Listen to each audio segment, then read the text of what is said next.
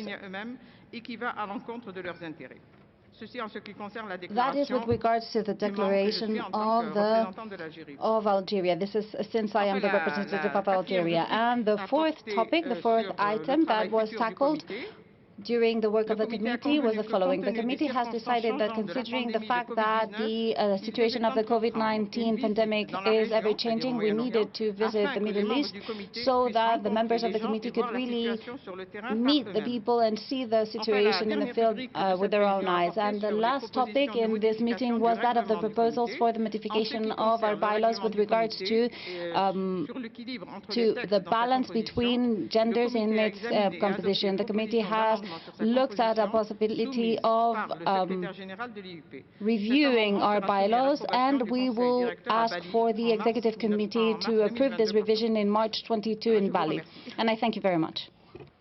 Thank you so much. Thank you so much, Ms. Fauzia Bangadit. Thank you so much for your report. I will now give the floor to our General Secretary. Thank you so much, Madam President. I would like to also congratulate Madam Albaziz for her clear report and very concise report, and we thank and value the work that Madam Bagbadis does together with her committee in all Middle Eastern affairs. Madam President, following this point in the agenda, the Executive Committee will have to appoint the new member of this committee. There are 5 vacancies so that the Middle Eastern Committee may keep on working. 3 of those vacancies need to be filled out by women and 2 by men. We have received 4 names, 4 candidates, 2 women and 2 men. So the Executive Committee is asked to appoint those 2 women, Madame Nadia Essayem from France and Madame Shaka Obaid Al-Tuneji from the United Arab Emirates. As for the men candidates, we have received 2 names, Mr. Mahdani Ali Sera from Indonesia and Mr. Karim Barghish from Egypt. So the Executive Committee may appoint those 4 candidates, considering that during the next session of the committee, the Executive Committee in Indonesia will have to appoint 1 additional woman to complete the composition of this Middle East Committee. So, Madam President, could you please invite your colleagues to choose those 2 women candidates and those 2 men candidates, and then suspend the election of the 5th person until in the session that will take place in Bali, please.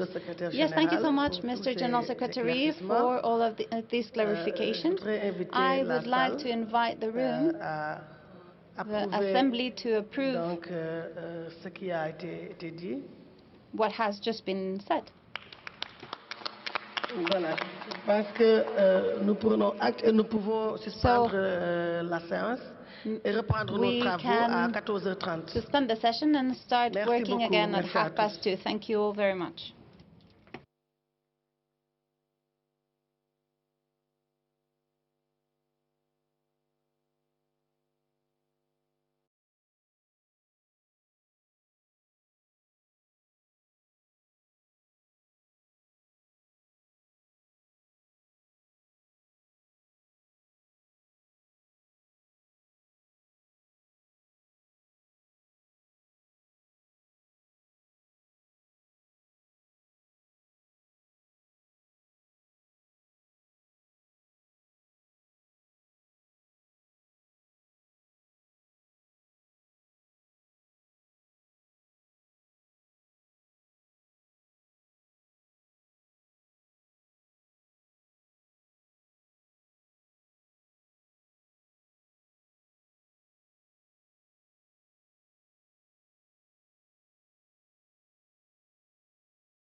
nous pourrions continuer We may travaux. now continue with our work.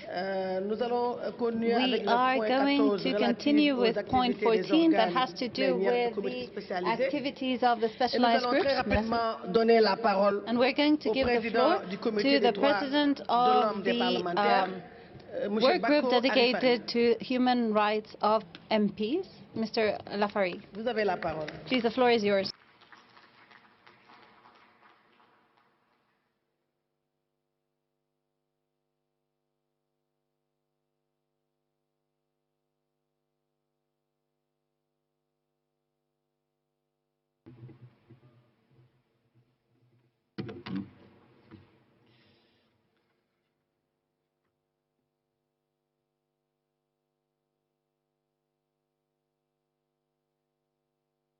Merci. Thank you, Madame la Présidente, Madam President, Monsieur le Secrétaire Général, Mr. General Secretary, distingués collègues, distinguished et colleagues, participants à cette and 143e session participants at this de l'Assemblée de 143rd l'UIP. session of the IPU Assembly.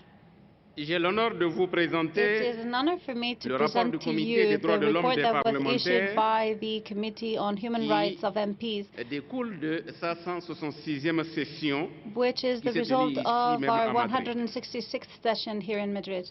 Mesdames et Messieurs, Ladies and au cours de gentlemen, sa session, during this le session, Comité a tenu the 7 committee auditions au has cours desquelles il s'est had entretenu avec 7 des autorités interviews with ainsi qu'avec des authorities plaignants. and with Je tiens à claimants. remercier I would like tous to ceux thank et toutes all of celles those qui ont pris part who have et qui ont pris de leur participated temps and have pour spent their répondre time à l'invitation du comité, aussi bien en answering to the présentiel invitation que of par the committee, visioconférence. either online or face-to-face. À l'occasion de notre session, le comité a During examiné this la session, the committee situation has examined the de situation 297 parlementaires, of dont 297 25% de femmes, MPs, 25% of them were et qui women. concerne 13 And pays à travers le monde. this obviously covers Nous 13 avons different également countries the world adopté des over. We décisions have also de adopted certain recevabilité decisions dans de nouveaux whether cas certain concernant new 41 cases could be parlementaires received, covering en the cases of Colombie, 41 au MPs Myanmar, in Colombia, in au Myanmar, Pakistan, Pakistan, Sri Sri Lanka Lanka, et en Tunisie. and Tunisia. Cependant, les Nonetheless, the décisions que je vous decisions présenterai that I am ici going to present to you pour here today approbation par for l'auguste Conseil your approval have to do with the cases of 249 MPs in 12 different countries. So I am presenting here to you these cases in alphabetical order as the committee usually presents its report. Brazil. The committee has once again considered the case of 2 Brazilian MPs, which, according to their complaints, they are constantly being threatened, threats without sanctions, and they have been forced, in the case of Mr. Willis, to leave his seat at the Brazilian parliament, and he has been replaced by Mr. David Miranda, who replaced him. According to the information that we have been sent, he is not protected by the Congress, although he is being threatened as his colleague did when he left. So the committee is really sorry that the Brazilian delegation has not been met with us during the interview that we expected to have, and we hope for Brazilian authorities to answer to our questions in the future. I invite you to adopt the proposal in page 1 in both French and English versions. Madam President?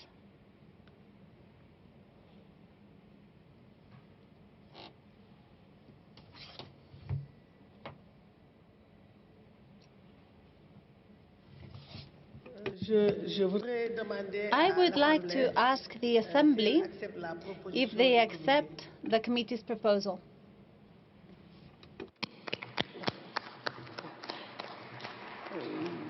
Merci.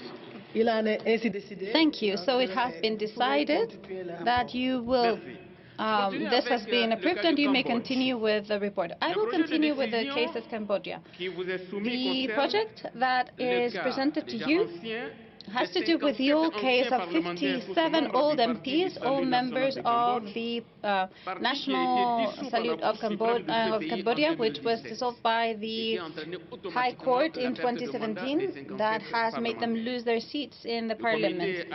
The committee has been having very fruitful exchanges with the chief of the Cambodian delegation here in Madrid. They have invited us to visit Cambodia, and we congratulate our committee for the work, because we believe that that will be a useful occasion to be informed of the political evolution in Cambodia and to talk about the perspectives of new regulations and the protection of MPs' human rights, which would allow for them to be able to exercise their mandate without any repression or threat. So I invite you to going to page 4 in both English and French versions. Honorable colleagues, dear colleagues, does the Assembly adopt this decision?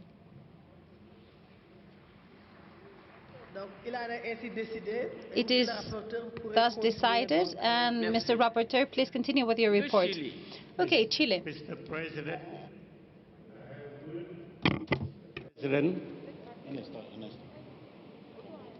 Il y a des contributions.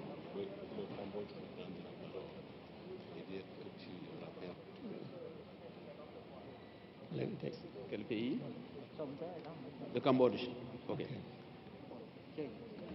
Le Cambodge demande la parole. C'est vrai que Cambodia is asking for the floor. It is true that this has been adopted.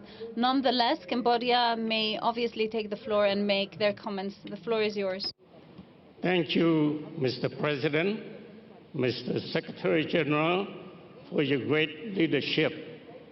We, the Parliament of the Kingdom of Cambodia, will work with the IPU leaders and the President of the Committee on Human Rights of Parliamentarians to provide updated information on these cases. We will also greatly welcome your delegation to Cambodia. Thank you, Mr. President.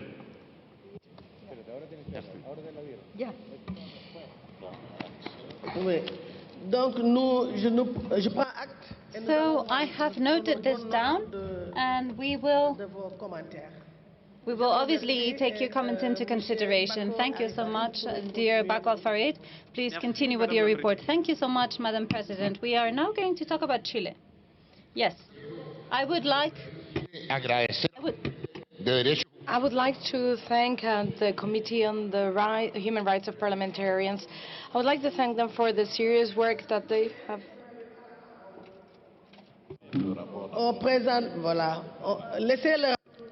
I'm really sorry, but could you please allow the rapporteur to make his presentation, and then we will give you the floor. Thank you so much. Thank you. Chile.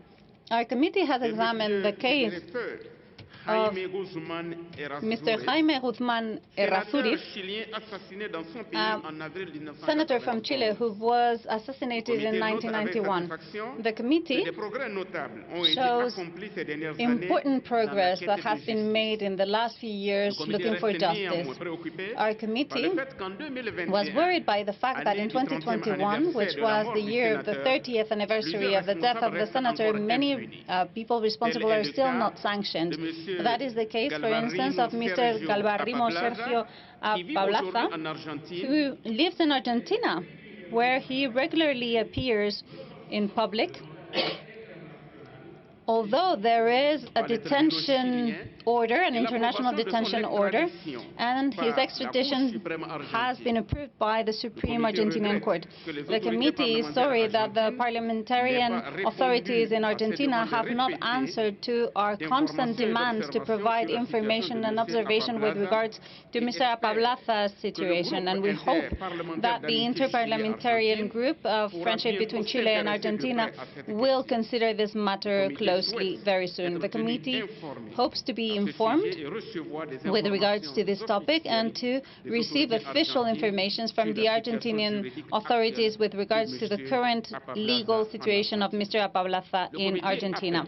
The committee also asked for the parliamentarian member of the IPU to take whatever necessary measures to contribute to the fact that justice is made in this case, respecting, obviously, democratic values and human rights. So I invite you to adopting this project of decision that can be found on page 8 of both English and French versions in our report. Thank you, Mr. Rapporteur. I would like to propose for this decision to be approved. Thank you so much. And we may now give the floor to Chile.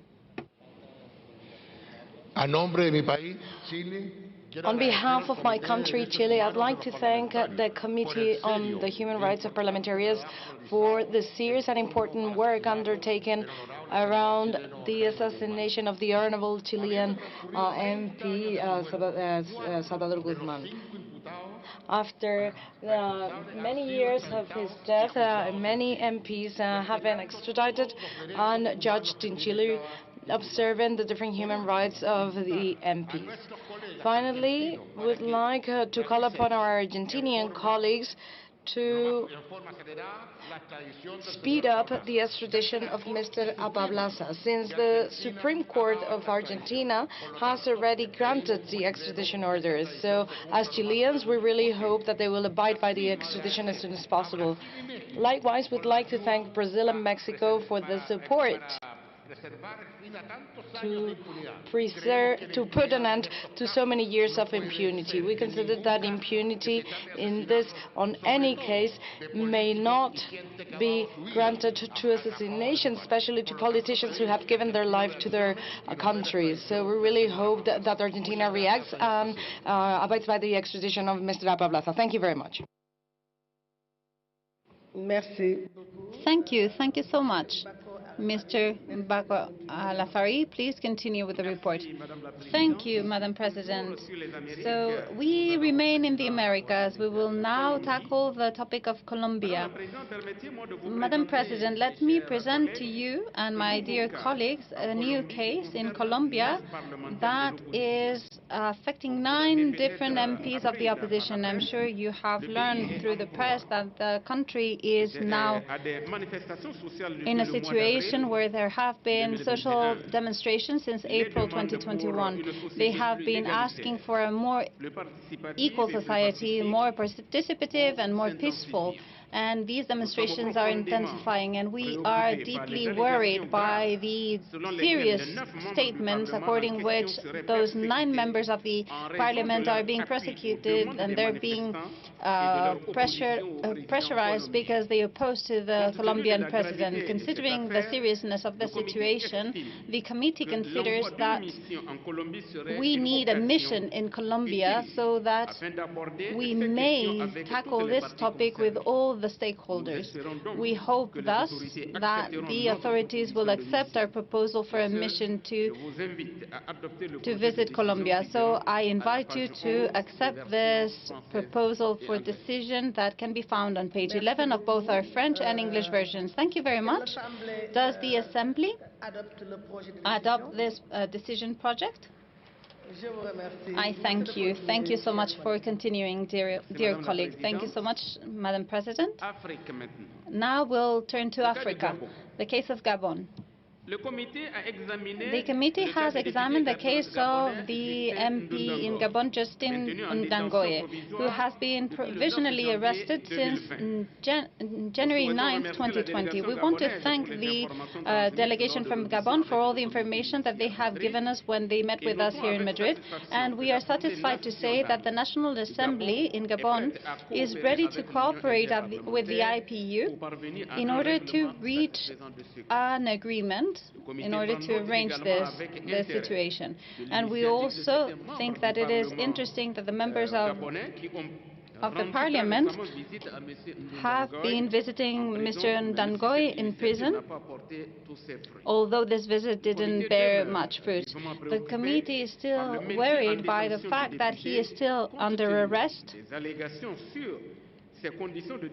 because there have been information with regards to his conditions of arrest, and the national authorities need to fully guarantee his rights. And the committee is also worried because there have been some statements filled with details that there have been threats and there has been torture and other mistreatment against the deputy, and according to the plaintiff, the parties that have threatened and tortured have not been identified or arrested. So we ask the members of the parliament in Gabon to give us detailed information. We want copies and documents with the conclusions of the research, the investigation that has taken place, and we thank the delegation from Gabon for engaging itself to having a meeting with us and for engaging themselves to present us with their help. Considering the seriousness of these allegations, we want to send a mission to Gabon so that we may visit our colleague who has been under arrest. The Committee of Human Rights for MPs hopes that the national authorities will cooperate fully so that the mission will be useful, so that we may reach a satisfactory conclusion in this case.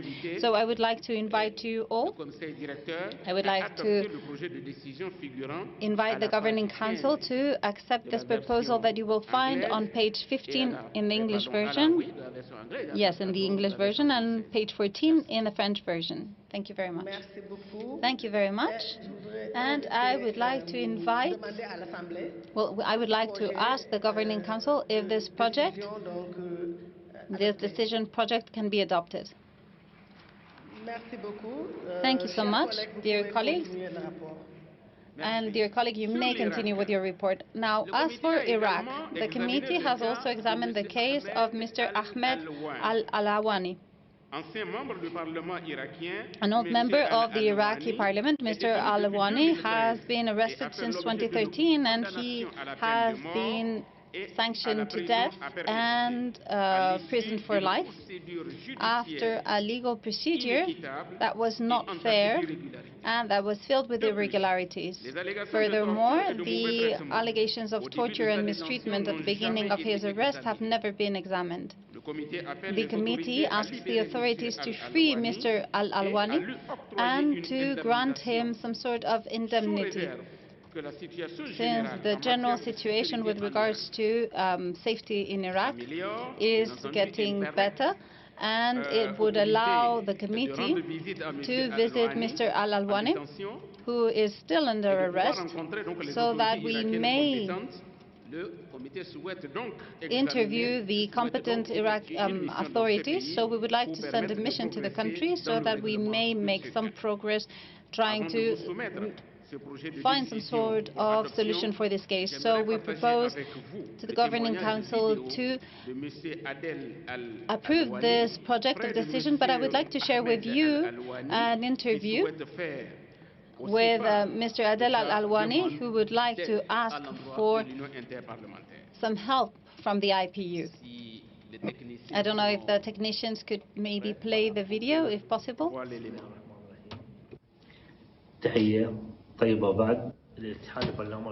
My very best greetings to the IPU.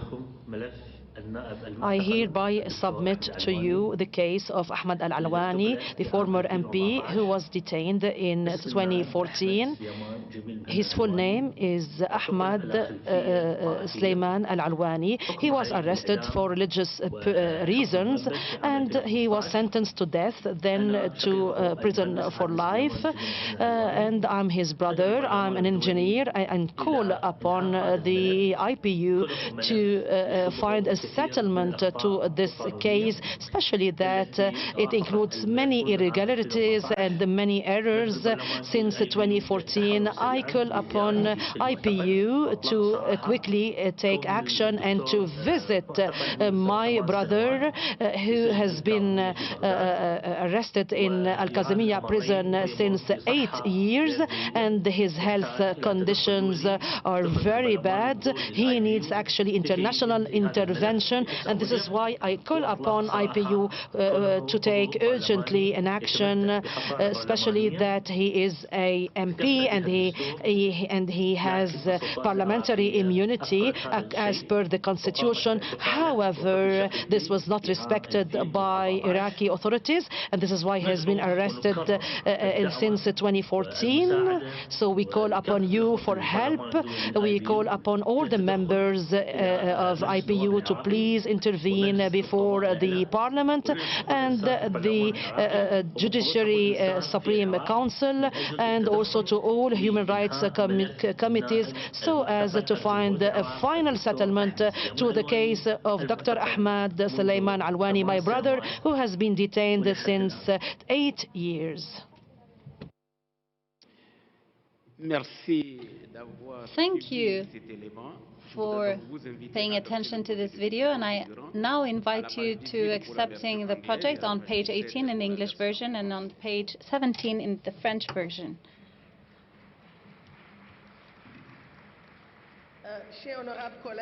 Dear honorable colleagues, does the Assembly agree with adopting this decision project? Thank you so much. We may continue, dear colleague. So let's now go to Libya. The committee is presenting a new decision that has to do with Madame Seham Sergewa, a parliamentarian from Libya who has been brutally kidnapped from her home 2 years ago. I would love to have good news to announce, but after having over and over asked for information from the authorities, they have given us no information with regards to the investigation relating to her kidnapping. And what's even more worrisome is that there was an independent mission that was sent by the United Nations, and the authorities did not assure the protection of Madame Sergewa when she disappeared, although she had a profile that was a vulnerable profile. So we ask Libyan authorities to shed light with regards to her situation, and so that they provide us with information with regards to her kidnapping. So I invite you to adopting this decision project on page 20 in the English version and page 19 in the French version, respectively. Does the Assembly agree with adopting this decision project? Yes, thank you very much. Then please continue, dear colleague. Myanmar or Birmania. Excuse me.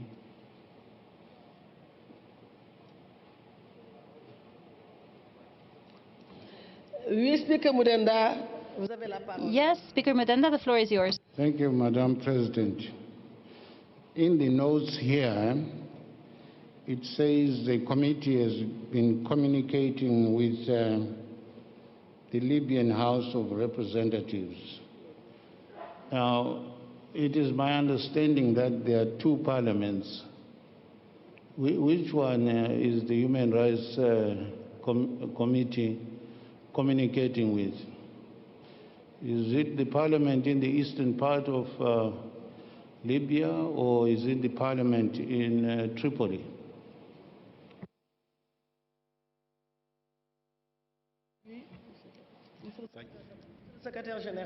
Mr. Secretary General.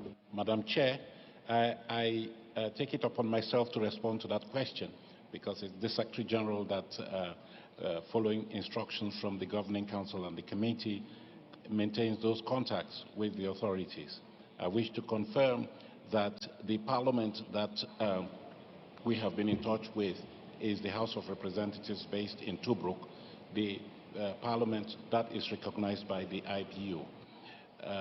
It is true, Mr. Speaker, that part of that parliament is now based in Tripoli, but the parliamentary authorities that we deal with, Mr. Aguila Saleh and his colleagues, are based in Tobruk. And those are the people that we are holding responsible for any action or follow-up to the human rights cases that we are discussing in Libya. I hope that answers your question, Mr. Speaker. Thank you. Merci, Monsieur le Secrétaire Général. Thank you, Mr. General Secretary. Mr. Mudenda, are you satisfied with the answer given by the General Secretary? Thank you. Then we can continue. Thank you so much, Madam President. So let's talk about Myanmar now. The decision project that is presented here is a case of 55 MPs that were elected November last year before the army took power by force in November. Around 24 are arrested in secrecy in dangerous circumstances. 3 out of those MPs are women, and we are particularly worried for the situation where they might, in which they might find themselves. Other parliamentaries have been kidnapped are now in clandestine situations, and members of their family have been tortured or kidnapped by the military. There is an increase in repression, and parliamentarians have decided to continue with their role as elected representatives of the people. So we would like, if we could, lead the country towards a federal democracy that would guarantee civil rights and the autonomy of the Rohingya and other ethnic groups. The committee asks all members of the IPU to take specific actions in order to free the MPs who are under arrest and to re-establish democracy in Myanmar. We invite you to show your solidarity with your colleagues by giving your support to the International Alliance of Parliamentarians for Myanmar. So I invite you to accepting this decision project, which can be found on page 23 in the English version and page 22 in the French version. Dear colleagues, are you in conditions to adopt the resolution in Myanmar? Thank you. You can proceed. Thank you, Mr. President, and welcome. We are now going to continue with Pakistan.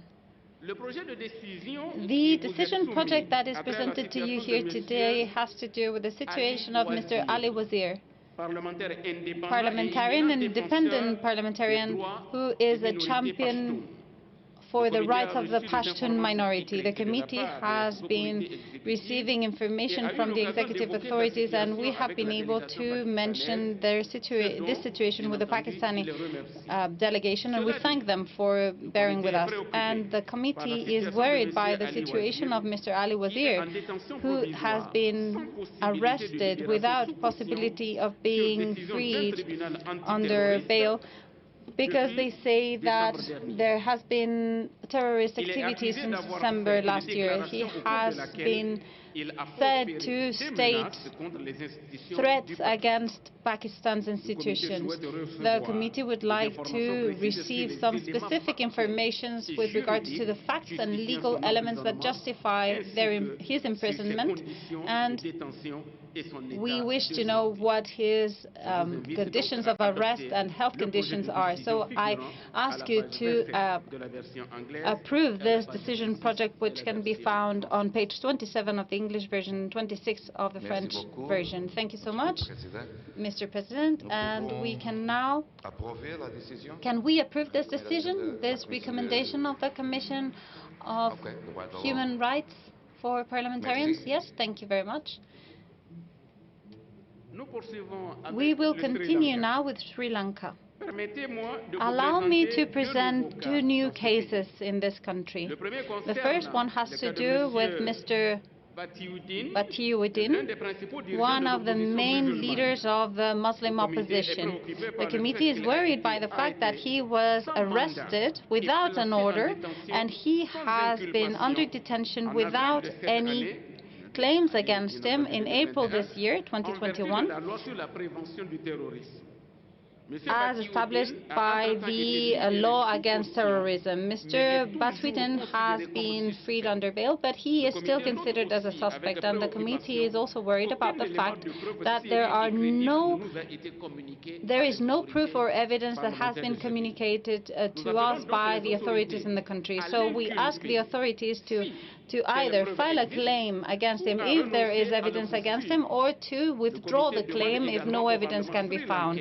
And we also asked the Sri Lanka Parliament to modify or simply reject the law for the prevention of terrorism and to adapt it to the international regulations regarding human rights. And the second case I would like to introduce to you with regards to Sri Lanka is that of Mr. Ramanayake. He is currently in prison, sanctioned a 4-year sentence, because he declared that almost all the judges and lawyers in Sri Lanka are corrupted. After he was sentenced, which cannot be appealed, this sentence cannot be appealed, his mandate as an MP has been cancelled, and we are very much worried by this sentence, and we ask the President from Sri Lanka to grace him so that he might be freed again and so that he might have his political rights back. You can look at this project on pages 30 and 33 in the French version and pages 29 and 32 in the English version. Thank you very much. Thank you, Mr. President. May the Governing Council approve the recommendation of the subcommittee of the Committee of Human Rights of Parliamentarians. It's adopté. Thank you, Mr. President. We are now going to continue with Tunisia. The committee would like to present 2 new files to you in Tunisia. The first one has to do with Ms. Abir Moussi, who was the victim of verbal and physical violence, sexist violence within the parliament. It is unacceptable that an MP, a woman MP, cannot exercise her functions in an environment that needs to be respectful, where her rights need to be defended in an efficient and serious manner. The committee is condemning this violence and asks the Tunisian authorities to sanction the authors for their actions. And the second case has to do, obviously, with Tunisia as well, but this second case is that of different Tunisian MPs from Ennahda and Al-Karama, who have asked our committee, after the Tunisian parliament was suspended in July 25th.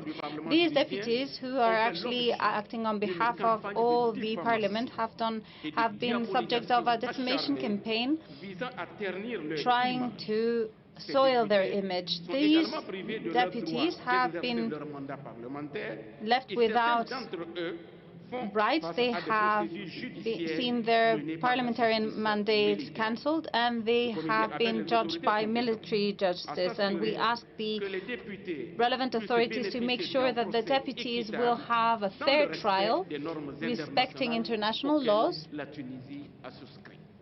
since Tunisia has ratified those directives and regulations. In any case, we, the committee, have stated that we are worried by the suspension of the Tunisian parliament and what consequences this could have on the individual rights of the MPs and the Tunisian people, who find themselves nowadays without any political representation. It is essential that the young democracy in Tunisia, that is the result of the Arab Spring, to be protected. So the committee is impatiently waiting for the Tunisian parliament to go back to work, and we ask the Tunisian authorities, with the support of the IPU, to re-establish and reinforce the parliamentarian institution. So I invite you to adopt this decision project, which can be found on pages 36 and 39 of the French version and pages 35 and 38 of the English version. Thank you so much. We can link this situation with the discussion we had before this morning about the case in Tunisia. It's something that's real. It's a real word. We are really worried with the situation there. I see United Kingdom asking the floor. Thank you very much, Mr. President, and thank you for linking this to the general situation where the Parliament of Tunisia has been suspended now for 4 months. And I just want to put on record the fact that the British group to the IPU Assembly was able to meet with some of these Tunisian members of Parliament today, and that we express our solidarity with the situation, the fact that they are actually barred from entering their Parliament building, we feel is a very serious situation. I'm very glad, Mr. President, that you've brought attention to this, and I endorse the recommendations that the Committee on the Human Rights of Parliamentarians has made. Thank you so much, Mrs. Baldwin. Zimbabwe asked the floor as well on this issue. No? Yes. On the issue of Sri Lanka, but I would also like to speak on the issue of Tunisia as well. Thank you, Mr. President. I'm sorry. We'll try to Sri Lanka. But allow me to say first, Zimbabwe asked the floor about the situation in Tunisia? Yes. Okay, please, you have the floor. Thank you, Mr. President. Let me first speak on the issue of Tunisia. I would like to join my message of solidarity with the United Kingdom on the issue of Tunisia. I think that for the Parliament to be suspended for 4 months, Mr. President, is not only a violation of rights on the members of Parliament there, but also on the violation of rights on the people of Tunisia. Because the members of Parliament are just the representatives of the people. So by suspending the Parliament of Tunisia, they have suspended the rights of Tunisian people. So I would throw my solidarity behind the United Kingdom and their message of solidarity. But if you would allow me to speak on the issue of Sri Lanka, Mr. President, I would only take 1 minute. I would highly recommend, Mr. President, that maybe through your office, you do a little bit more in terms of negotiating or dialoguing with the Sri Lankan government on releasing our fellow colleague. It is a slippery slope, Mr. President, that a member of parliament can be arrested on just uttering a small statement that the court judges are corrupt.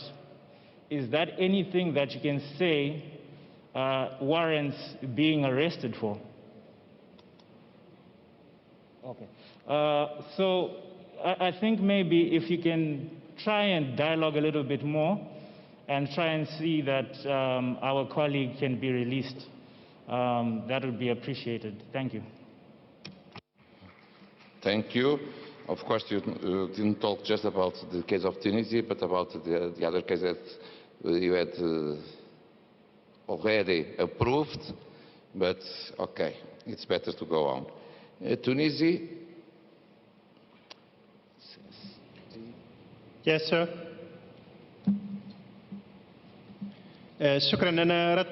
Thank you so much. We want to thank the committee for the establishment of this report. This report is extremely important. We believe it's a victory for democracy. It's a victory for the people and the Parliament of Tunisia.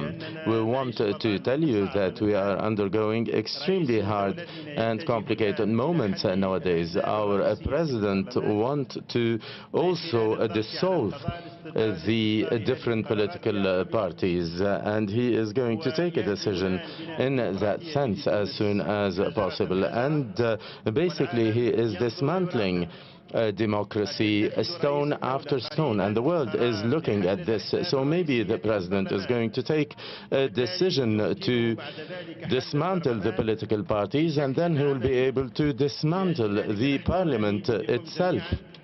in a practical way. So that's why we are asking all of you to stand by the Tunisian parliament and to stand by the Tunisian people as soon as possible before the situation worsens. Thank you. Thank you. We took good note of the comments that was expressed by some delegations, and as I said, we made a join, not just what we are approving now, with the discussion that we have during this morning about Tunisia. That is in the center of our attention, because to come back to our constitutional order is something essential, not just in your country, but in all countries that are affected by some kind of situation. And now I will give the floor again to the chair of the Committee of Human Rights of Parliamentarians. Merci. Thank you, Mr. President. So I'll continue with the case of Venezuela.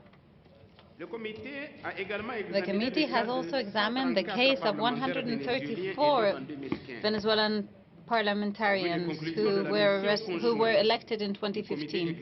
There was a mission together with the executive committee that visited Venezuela in last August, from the 23rd till the 27th, and the committee voices again its worries with regards to the repression, the harsh repression that the authorities have been using against the opposition parliamentarians.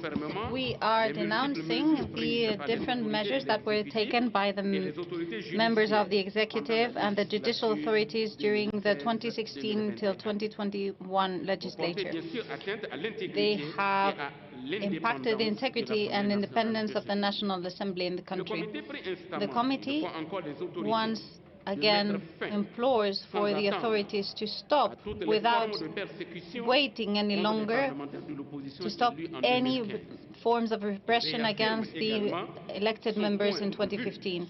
And we once again think that the matters at hand are inscribed in the larger framework of the political crisis in Venezuela that can only be solved with political dialogue, and if Venezuelans themselves are given the possibility to do so. But the committee, in any case, considers that 2 parliamentarians have to be freed, were freed before and after the mission arrived in Venezuela. So I ask you to adopt this decision project that can be found on page 42 of the French version and page 41 of the English version.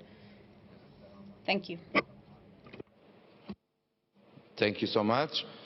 May we adopt the decision about Venezuela?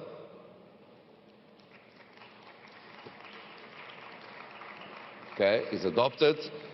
I see that our colleague from Paraguay wished to take the floor. Please. Thank you, Mr. President.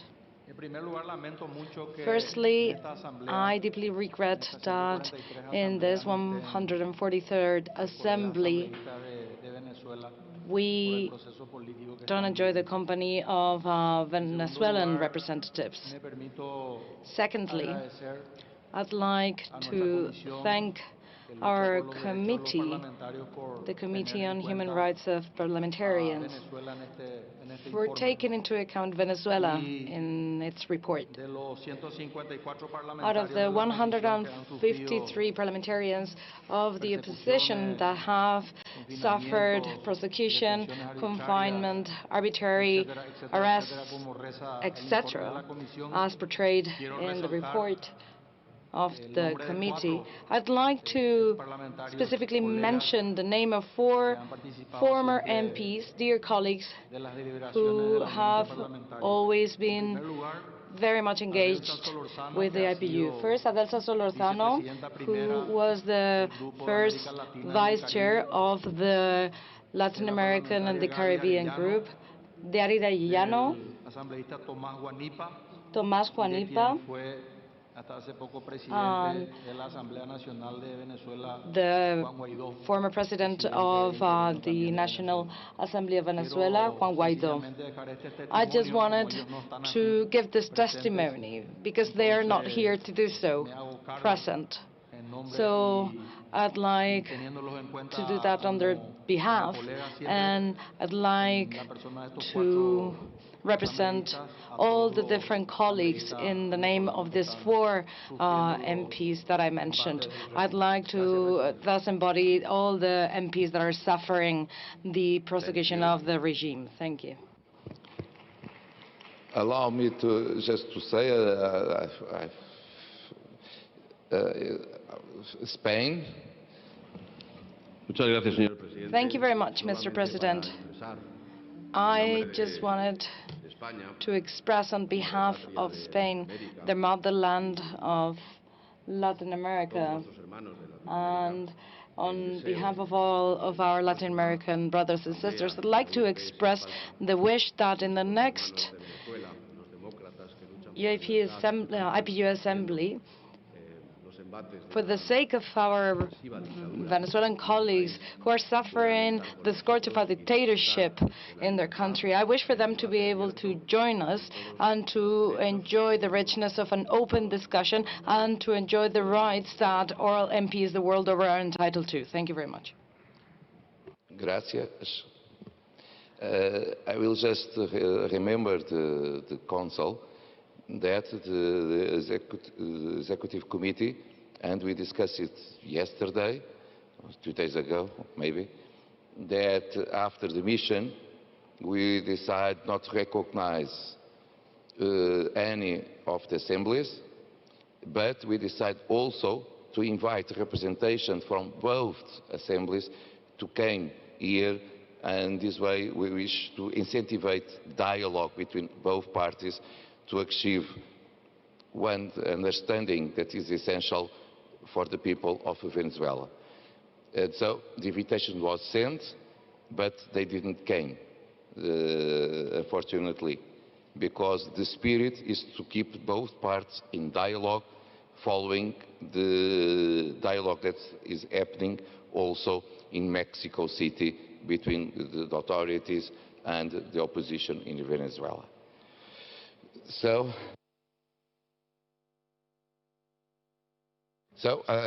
we are finished this point.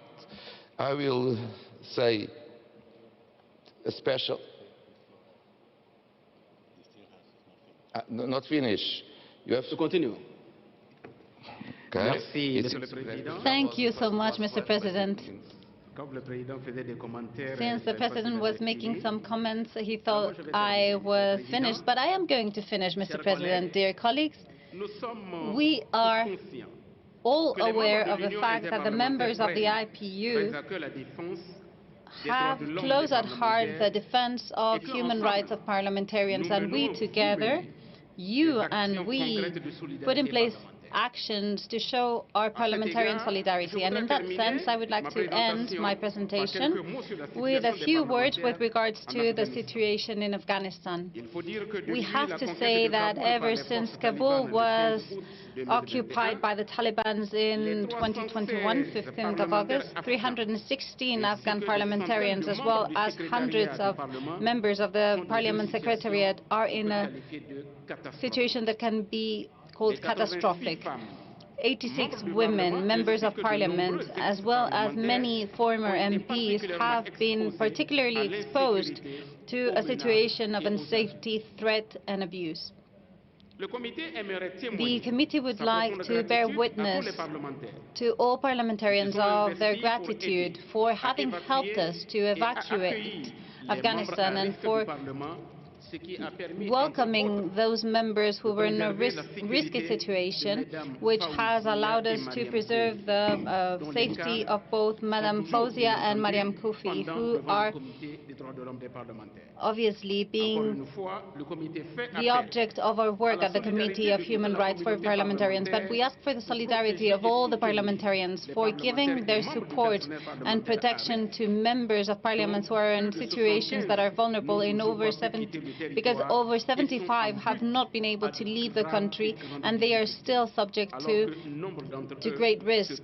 And some of them are already in third countries without the possibility of getting to their final destinations, to where they desire to go. So, ladies and gentlemen, the committee is happy to know that we have your constant support for the defense of human rights for parliamentarians, because it is one of the essential axes or vectors of our association, which is the promotion of democratic values the world over. So thank you so much for your attention, your kind attention. Thank you so much, President Bako Arifari. Allow me to say that I believe that all of us, we needed to say thank you for your work and your commitment to defend the human rights of parliamentarians. You are always ready to defend our colleagues. We personify the spirit of IPU. One attack against one member of parliament is one attack against all of us. And you personify the fight and the defense of the human rights of parliamentarians. So thank you so much for your work, your commitment, and the way you are serving IPU. Thank you, Mr. President.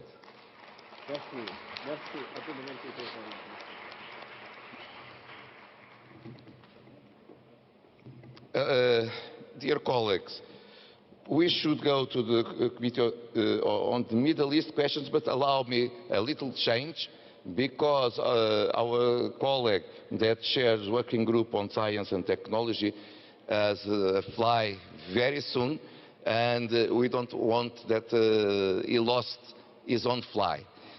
So I will give you the floor to the president of the working group on science and technology. Please, you have the floor.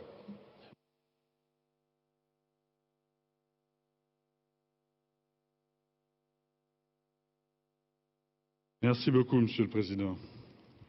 Thank you so much, Mr. President.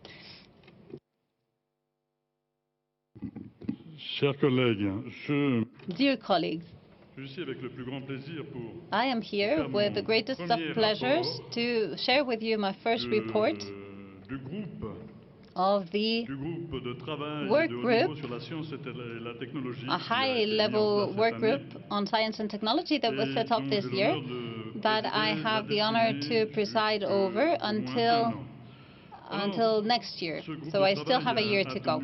This work group has met 3 times, on July 30th, 10th of November and 27th of November. On July 13th, we introduced ourselves and we appointed the members of our bureau, and I was happy. I had the honor of being elected president. My vice president is Ms. Saharatia, a senator from Egypt. We have built this group with the help of the General Secretariat of the IPU and the presidency of the IPU since 2017, but even earlier they had already started working on this topic. The conversation about the challenges with regards to legislating in science and technology is a very important matter, and that is why we are going to propose an ethical charter, an international ethical charter, which is something that we decided on July 13th. On November 18th, we talked about science and technology within IPU strategy. We had 4 axes to work on: science as a factor for peace, then the construction of an international ethical charter for science and technology, then the scientific approach with regards to decision-making, and the cross-cutting activities on science and other programs of the IPU. We propose to begin our work on the ethical chart, on the international ethical chart that had already been started, had been designed previously. So we adopted on the 27th a roadmap for our group's work. We talked about ethics. With regards to ethics, we drafted and adopted an international charter for the use of technology and technoscience that is now being built on. Obviously, we're still working on it. And in that sense, I would like to thank warmly for all the contributions that have been sent our way, whether it was from delegates of our group or observers who worked with us, or other organizations such as CERN or the CNS in France. Now, sustainable development, the way in which science and technology can be used in order to obtain the sustainable development goals, such as the reduction of poverty in the world, equality of gender, the fight against climate change, and the right for science for all. How can we include scientific models for cooperation and anticipatory science in parliamentarian work? Also peace, obviously peace, which has to do with the Schools for Science for Peace that is organized together with CERN, so that we can promote the participation of Parliament, so that we can work together and experiment on scientific cooperation models. And obviously COVID-19 and its impact on our societies, and the inequality of access to vaccines that we have seen as an urgent matter and that has been voted as an emergency item, which I am happy about. And we will finish this International Ethics Charter during the first quarter of 2022, I hope. We have also started talking about the different topics, such as science to fight against poverty, access to vaccination,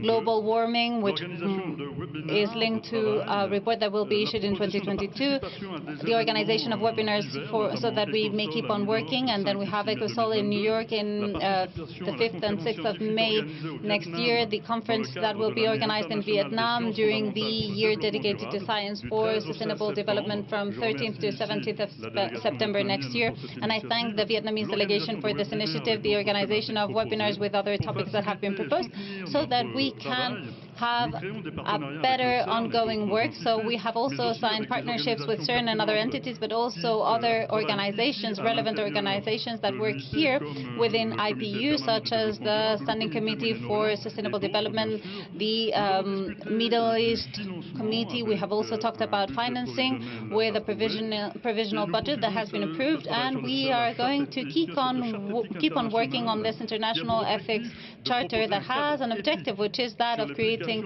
an ethical framework on the use of technology and science, so that it can be used as a basis for countries who want to establish a legislation in that field. This charter could be proposed for its final reading during the 144th IPU Assembly in Bali, or in Indonesia in next month of March, depending on the evolution of the pandemic, obviously. And finally, the work group on science and technology has been inscribed within the strategy of the IPU until 2026. So it is our mandate to put in place this framework for the IPU. Science does not belong to a culture. It is solely based on the recognition and analysis of facts. It is an instrument for peace and cooperation between the people. It is an objective to improve human condition. And we have to highlight the importance for parliamentarians that hypotheses for work need to be rational, so that we may take on decisions and actions with the right knowledge, and we have to use it in our diplomacy for science, science for diplomacy. So it is a two-way road. Our final objective is to create and build bridges between science and the political world, and ourselves, the parliamentarians. Thank you so much, Mr. President. Thank you so much, Mr. Larif, for your presentation. And I will say also, and I will ask the approval, may I say, of the governing to the proposal to elect one member for a 4-year term ending in November 2025, Mr. Victor Spinu, Member of Parliament of the Republic of Moldova, submitted by the EuroAsia Group.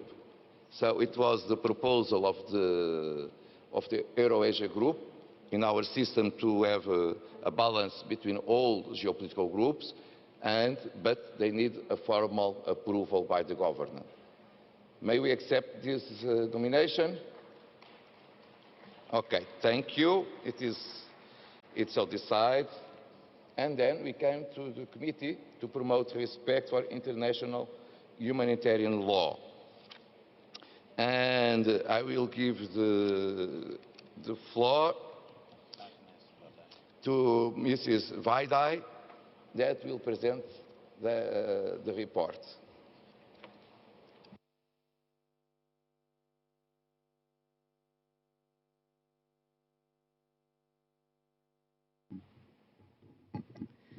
Thank you, Mr. President. Dear colleagues, it is my pleasure to report to you on the work of the Committee to Promote Respect for International Humanitarian Law, which met last Saturday, finally in person here in Madrid. We had a very constructive and lively meeting, and I would like to thank my colleagues for their participation, engagement and passion.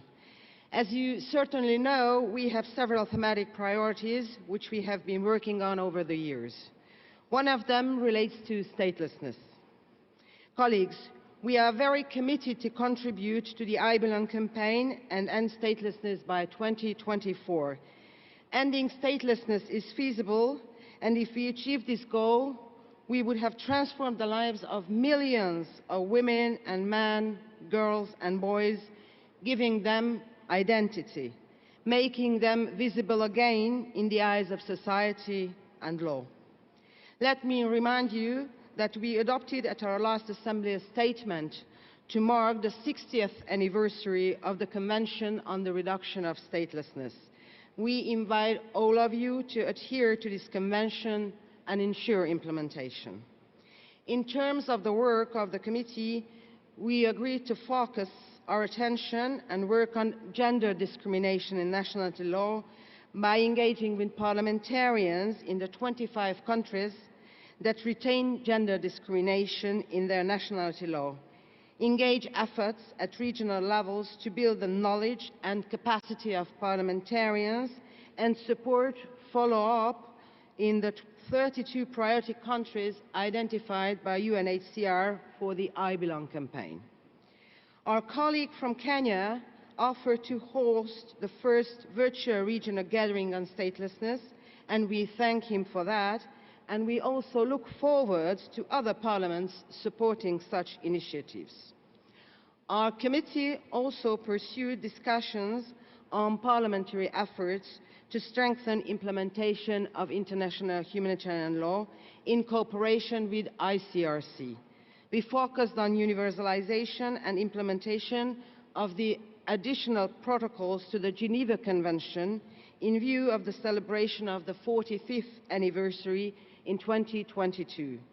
We agreed to organize a global virtual raising awareness event for parliaments and develop tools to facilitate raising awareness among parliamentarians. We will also monitor and report on progress on acceptance of IPU members. Last but not least, we held a very rich open session on how to support a mine-free world and implementing the Ottawa Convention. Dear colleagues, anti-personnel mines are devastating weapons. They destroy lives indiscriminately, during and long after conflict has ended. They touch a majority of civilians, innocent men and women, girls and boys, who as a result find their lives completely overhauled, affected by disability, insecurity, and incapacity to simply live normally, walk in town, cultivate a land without fear of stepping on a mine. When the Ottawa Convention was adopted in 1997, it was a moment of hope, a hope for change. The Convention has since helped reduce the number of civilian casualties over the years. It is a widely ratified legal instrument, and we have seen the trade and the use of anti-personnel mines greatly decrease as well. However, we are not there yet. There are still too many women and men today that are victims of mines, and recent figures show an increase, which is really worrying. And we are seeing stagnation in terms of new ratifications and implementation efforts. So colleagues, there is room for improvement, as a mine-free world is still not a reality, and we must, as MPs, political leaders, and as champions of humanitarian laws, take action. The debate we held yesterday offered many avenues for action.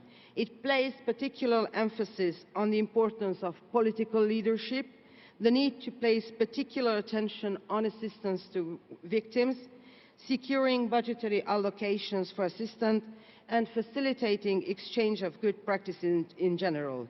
The committee agreed to pursue work and parliamentary mobilization around the anti-personal mines in the years to come, and we hope to engage your support to achieve progress in this area as well. Thank you very much for your attention. Thank you so much, Ms. Vaidai, also for your commitment with the work of this committee. And we should elect the Governing Council, should elect 3 members for this committee. The geopolitical groups have nominated the following members: Mrs. Francine Furaya, Senator, Democratic Republic of the Congo, submitted by the African Group; Ms. Elena Afanasieva, member of the Council of Federation, and Ms. of Russia, and Mr. Eugenio Sinchevitsy, member of Parliament of Moldova, both submitted by the Eurasia Group. May we consider elected these colleagues? Thank you so much. They are elected.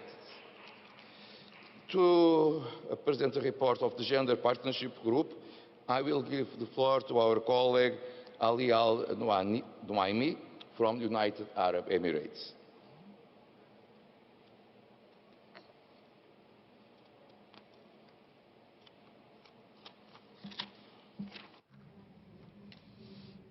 Good afternoon, Mr. President.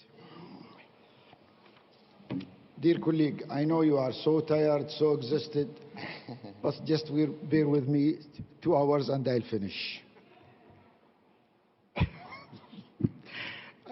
Dear colleagues, I am pleased to report on the work of the Gender Partnership Group.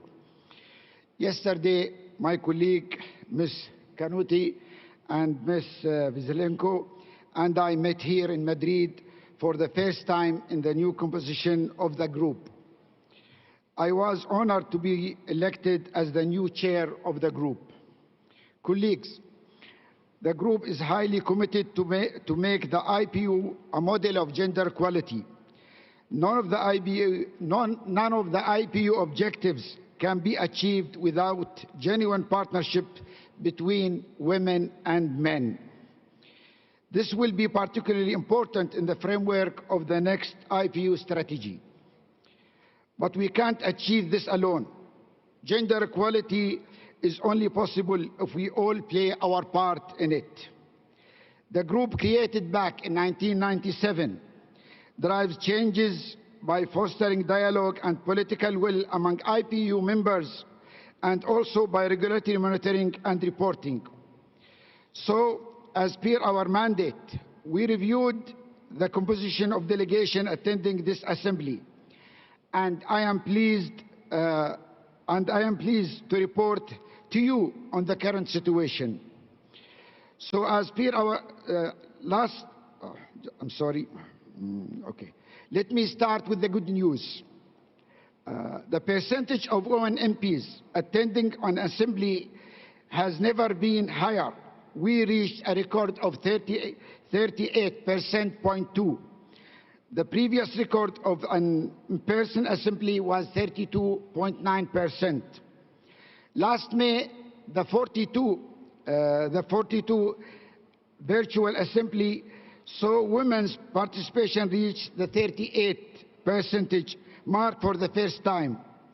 And we are now reaching yet a new high. This is excellent and set a record that we have to maintain and improve. It is now up to all of us to make sure that we sustain and continuously increase this level, because the ultimate objectives is gender parity. Only then will the views of women and men be fully integrated into our deliberation and decision. Let me congratulate the members that sent delegation that are gender balanced. You can see them, they should be here. They are showing us that gender parity is possible. Here in Madrid, we have 42 delegations out of 117 composed of 40 to 60% of women. This is more than 1/3. The 42 gender balanced delegation can be found in the annex to our report. The list is also displayed here. You can see it on the screen. Well done to you. Let us give them a round of applause. On the other hand, here in Madrid, 11 delegations were composed exclusively of men, which is just over 10%. The group decided to pursue its dialogue with delegations that have no or few women to ensure they promote women's participation both nationally and at the IPU. One such delegation the group met in the past was Micronesia. We just heard that fantastic news that Micronesia elected a woman to parliament for the first time in the country history. Congratulations. Colleagues, change starts with numbers, but we must also ensure that women occupy leadership positions on an equal footing with men. Building a conducive environment is equally important. The group expressed great concern over the prevalence of sexism, harassment and violence against women in Parliament, as witnessed in the global and regional studies carried out by the IPU on this topic. We commended the release of the African study here in Madrid in collaboration with the African Parliamentary Union. But we also highlighted that no region is immune from this. We call on all members to address this problem by making full use of the IPU guidelines. We must also lead by examples. So our group decided to pursue work to develop a specific policy to prevent and address sexism and sexual harassment at assemblies and at other events organized by the IPU. We have agreed to begin by mapping policies in other organizations and by consulting widely the men and women of the IPU and some bodies in particular, such as the Bureau of Women Parliamentarians and the board of the Forum of Young Parliamentarians. We count on your support as we pursue our work for gender equality. Thank you very much.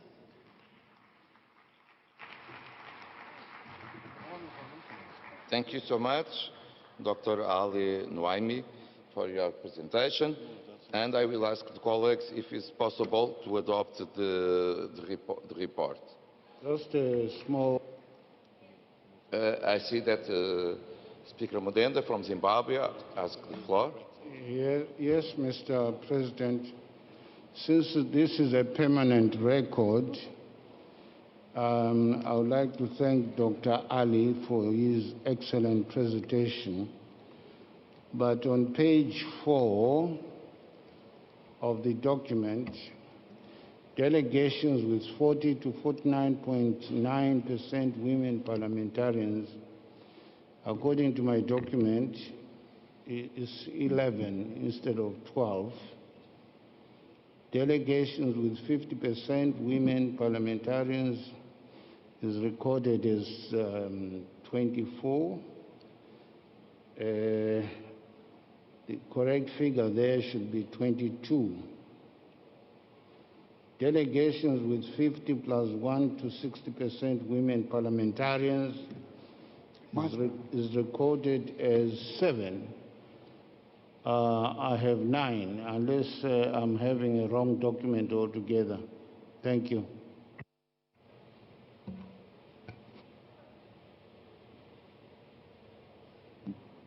Should I go?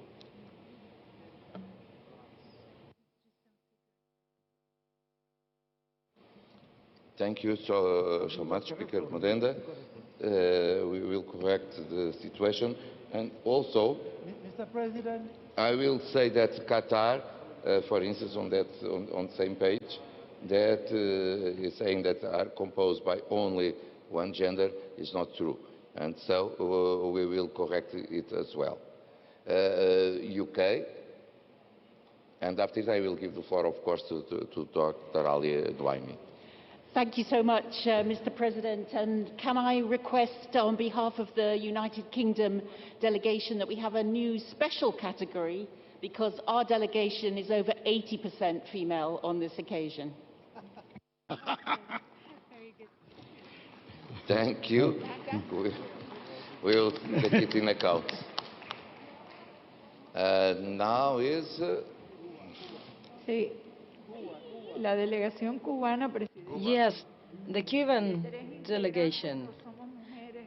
We have 2 women out of 3 that are delegates, and we haven't been included in the statement. Cuba, you have the floor, please. Yes, thank you, Mr. President.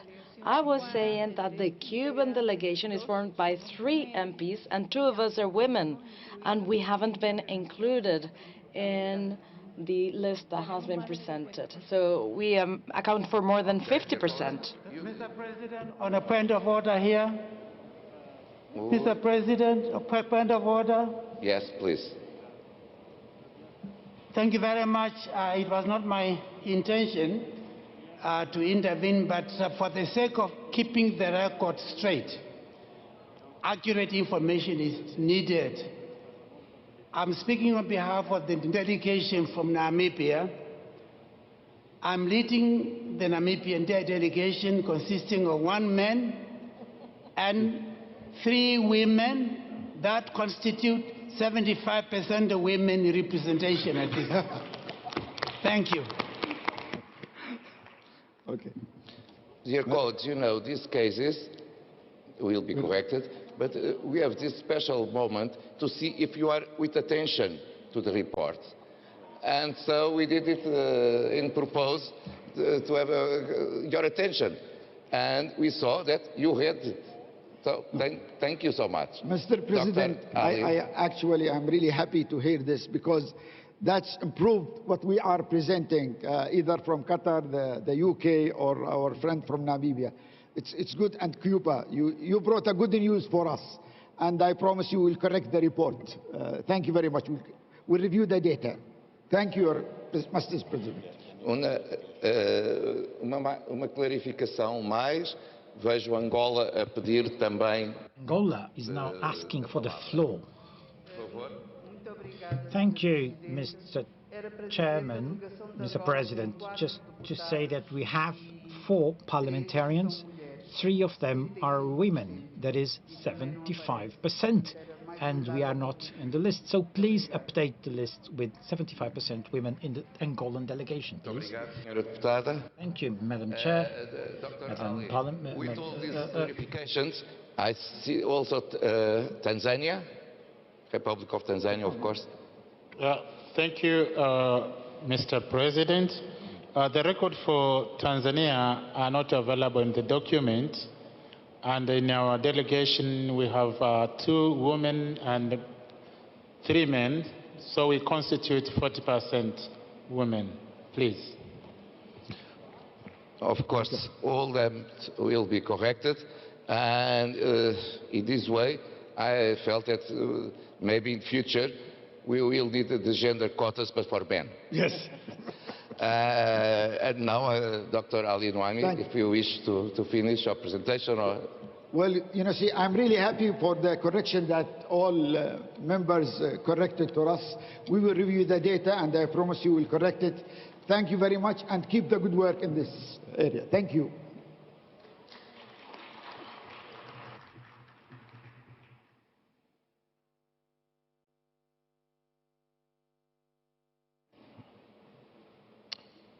I'm trying to see.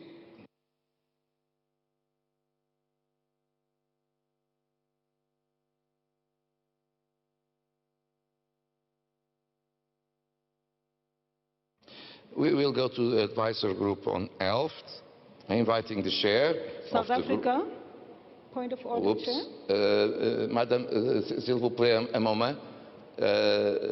Moment, please. South Sudan. No, South Africa. I'm sorry, Madam Speaker. No problem. Thank you very much, Chairperson. Just to correct something, as the professor said from Namibia, for the record, South Africa is not listed in this, but we have, out of a delegation of 6, we have 4 women and 2 men. Thank you very much. We're correct. That's why I said in future I believe that the majority in this room will be women, and so it's better to keep the quotas for us men. And so, dear colleagues, now to the other group. Oops. I always, when we try, I see that the colleague asked the floor. Paraguay. Thank you, Mr. President. I'd like to specifically mention that all delegations that were not included in the record could please go to the Secretariat and make explicit what the data that were not actually included, so that we can put this adequately in the report. Now, finally, we will go to the advisor group on health, and I will give the floor to Mrs. Given Katuta from Zambia to present the report.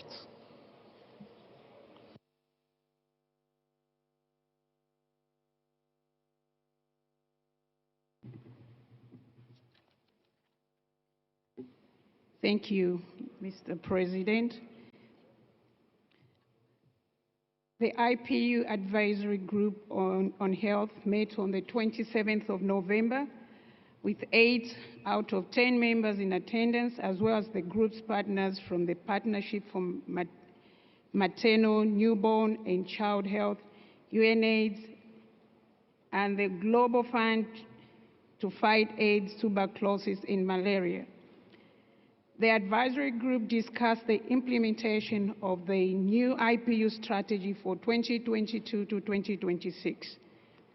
The group agreed on the importance of focusing on resilience and supporting parliamentarians in continuing to respond to the needs of the people in certain circumstances.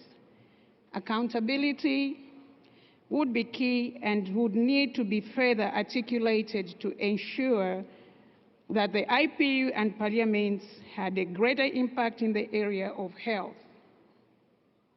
The strategy was based on the Sustainable Development Goals, and efforts should continue to bring the SDGs closer to parliamentarians and people. As the focal point for parliamentary accountability, on the 2019 IPU resolution on universal health coverage, the group exchanged experiences on how to improve access to health, health care services for vulnerable and marginalized populations, with additional contributions from the parliaments of Italy and Zimbabwe. The group learned of some interesting practices within countries' responses to COVID-19, budgetary measures for more sustainable funding of the health sector, and legislative initiatives to improve access to health for key populations. However, the group noted with concern the disparities in accessing COVID-19 vaccines, both within and between countries, the impact of the pandemic on sexual and reproductive health and violence against women, and the prevalence of misinformation and polarization around COVID-19 measures and vaccines. The group encouraged parliamentarians to step up their roles in sensitizing communities to the importance of COVID-19 measures and the benefits of vaccination, and better accounting for impact of COVID-19 on vulnerable populations, Parliaments needed to be better prepared to anticipate future emergencies and crises, including through accountable budgetary measures and increased domestic financing for health. For greater vaccine equity, health considerations should drive discussions on patent rights and vaccine distribution. Reliable data and sharing of practices among parliaments could support these efforts. The group was encouraged to learn that IPU Secretariat would continue to facilitate parliamentary exchanges and was documenting practices on the implementation of sustainable development goals. The group further reflected on the impact of the COVID-19 pandemic across all sectors. Synergies should be built between health and climate change. The IPU should play a role ensuring better preparedness and building resilience in health and related sectors. Thank you for listening, and thank you, Mr. President. Thank you, Madam. May we approve the report? It is approved. I see that South Africa wish to take the floor. Thank you, President. Given the progressive report and the input made by the Speaker of Zimbabwe on issues of the pandemic and this valuable report that we have just received now, the Parliament of South Africa fully supports and associates itself with the emergency issue submitted by Africa relating to the equitable distribution of COVID-19 vaccines and the subsequent resolution relating to the matter. It is an important resolution that will not only result in the saving of millions of lives, but it will strengthen our resolve to fight this pandemic on equal basis, regardless of our economic status. We commend the African Group for raising this pertinent issue, and we thank the IPU Assembly profusely for their overwhelming support. Thank you, President. Thank you. Thank you, dear colleague. The intervention is not specifically about this report, but about the urgency resolution that we approved, but it came to our registers as well. And one final report, the high-level advisory group on counter-terrorism and violent extremism. I will give the floor to the vice chair of the group, Ms. Jacqueline O'Doul, to present the report. I'm trying to see where is our colleague.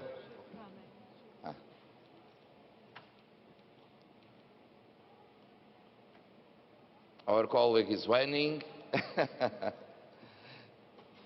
Thank you.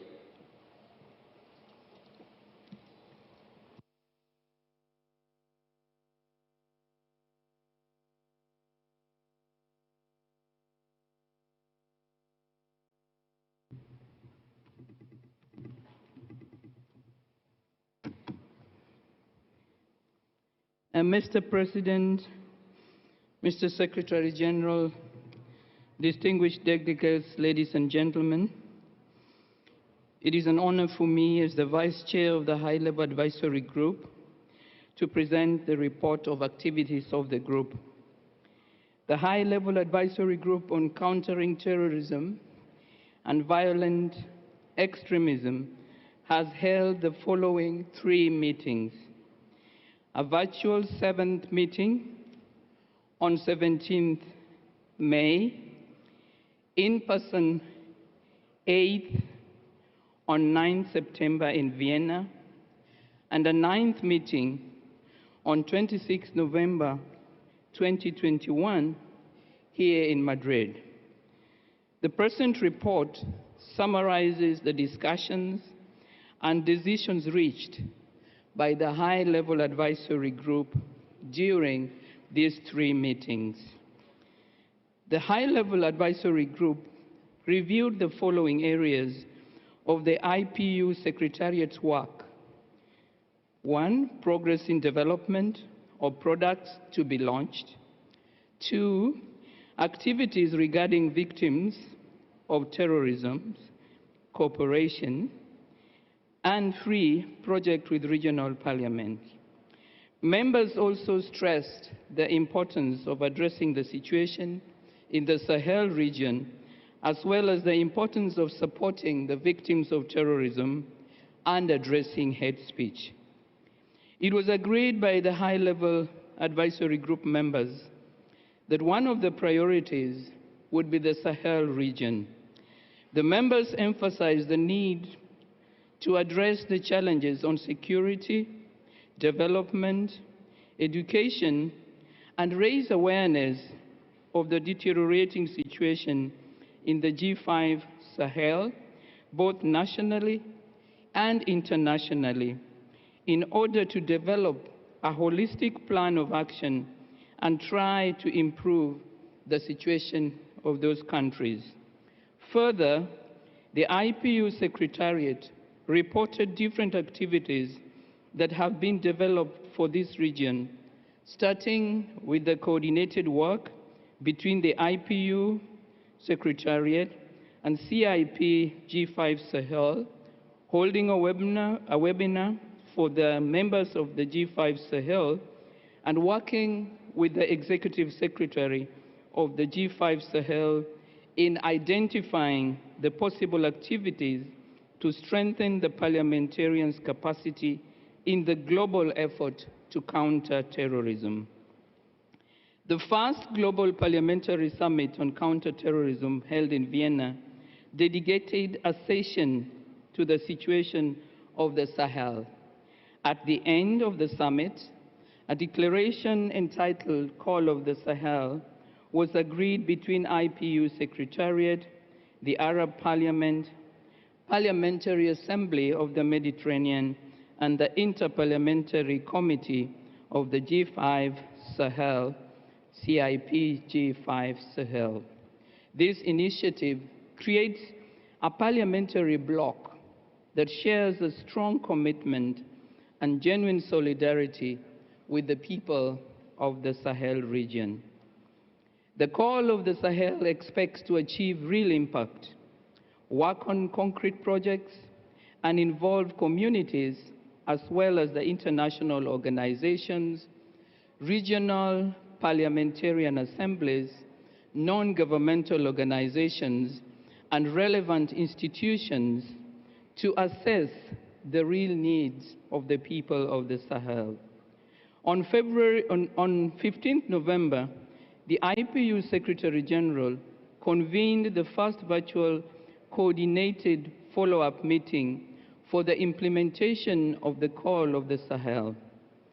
It was agreed to hold a summit for the Call of the Sahel in 2022 in order to present the plan of action and discuss how to implement this call for the Sahel. The IPU Secretariat presented an update of the 3 products that the IPU has developed. 1, the Global Parliamentary Network. 2, the interactive map.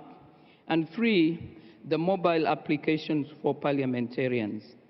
Members were informed that the tools were being finalized and would be launched at the 144th IPU Assembly from 20th to 24th March 2022 in Bali, Indonesia.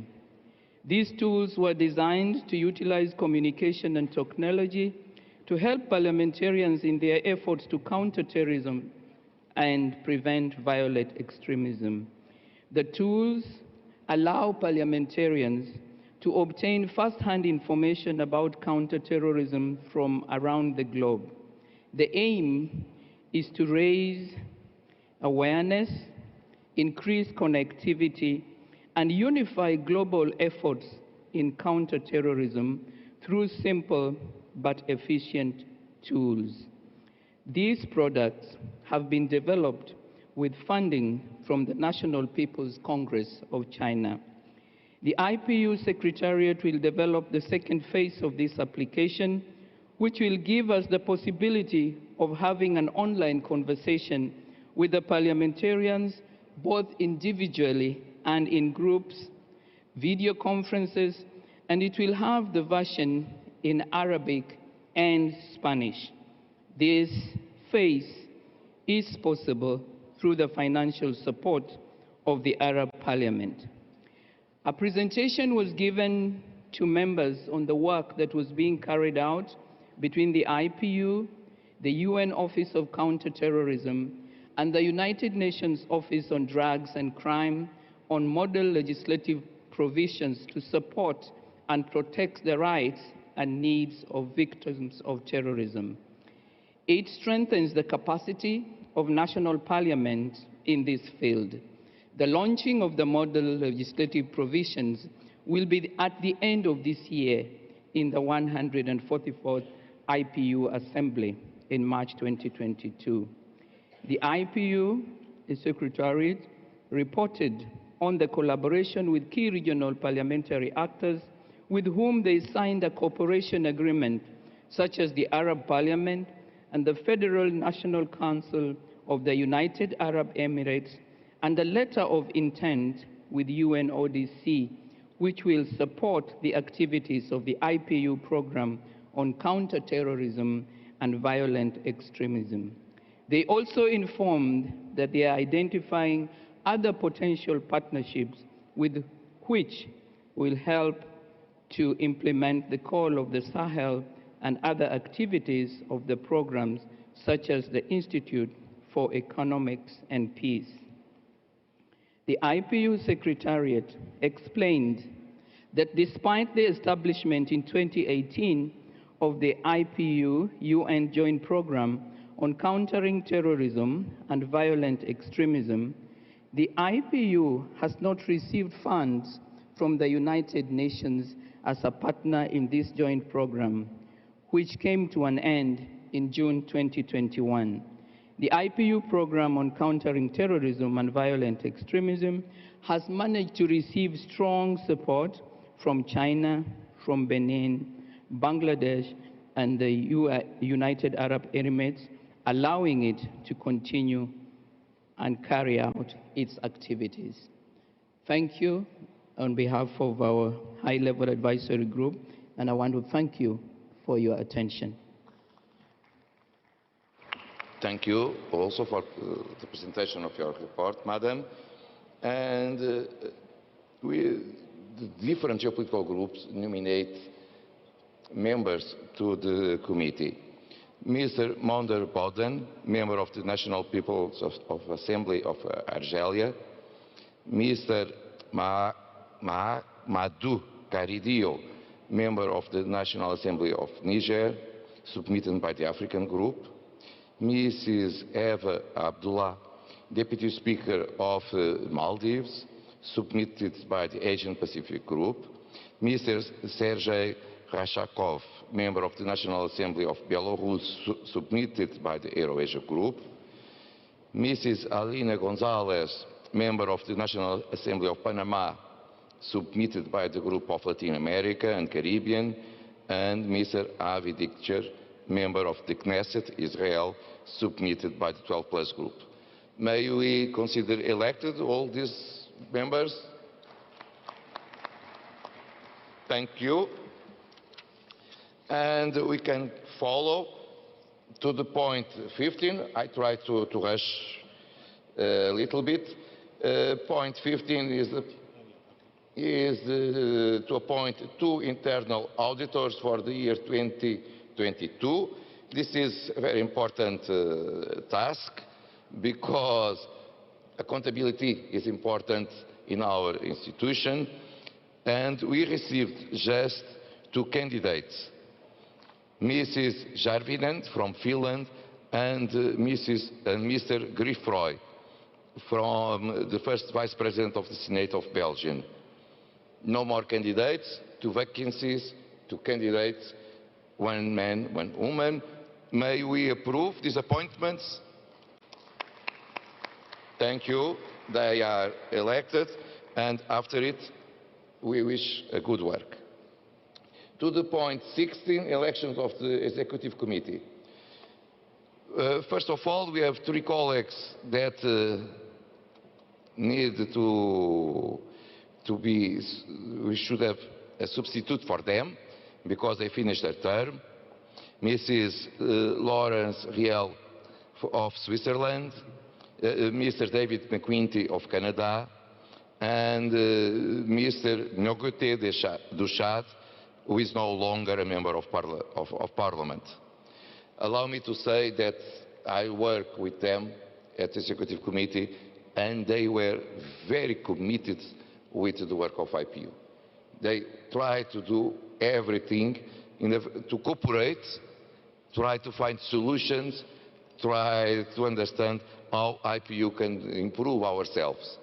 And so, a special thank you for all of them, and I believe that they will be not just in our hearts, but for futures in our meetings as members of IPU, and will still working with us as members of IPU. We have a certificate to give them, but they are not attending already the meeting. Of course, we will send to them as a word of thanks from the governing, and I will ask one applause for all of them.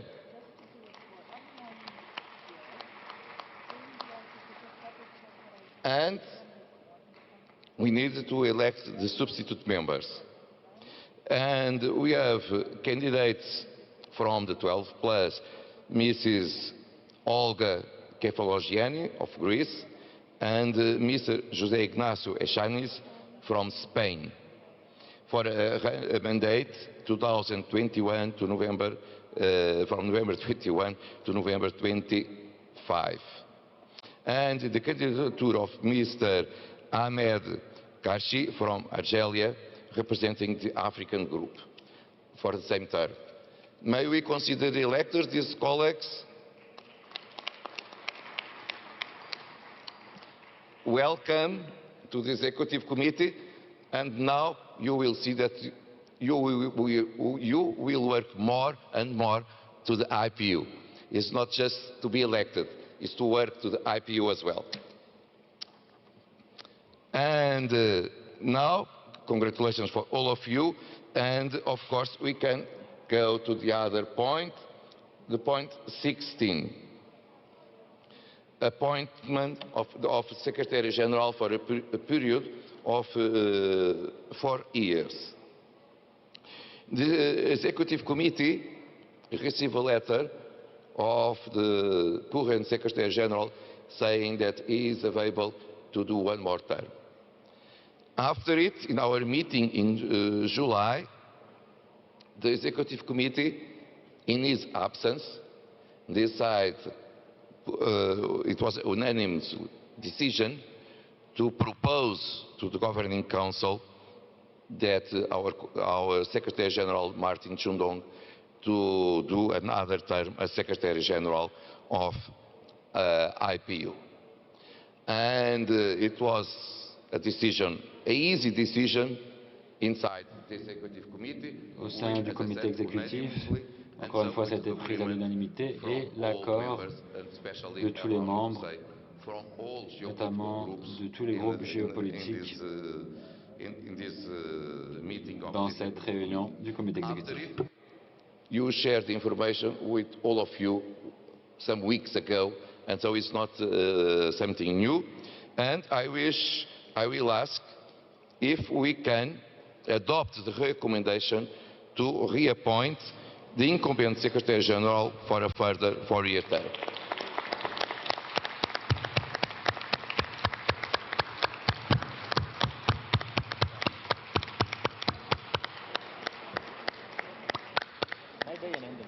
That's it.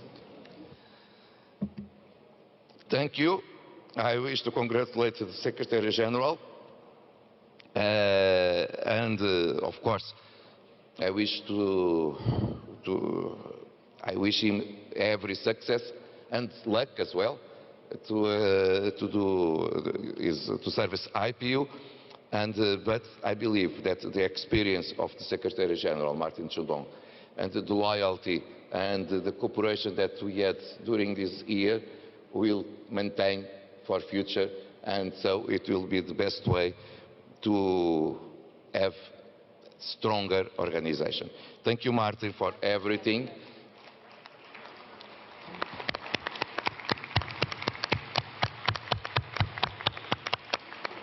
And before I gave you the floor, I see that Netherlands asked the floor.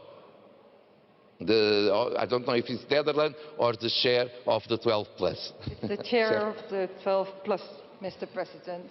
Please. I'd like to congratulate the Secretary General with the reappointment of his position.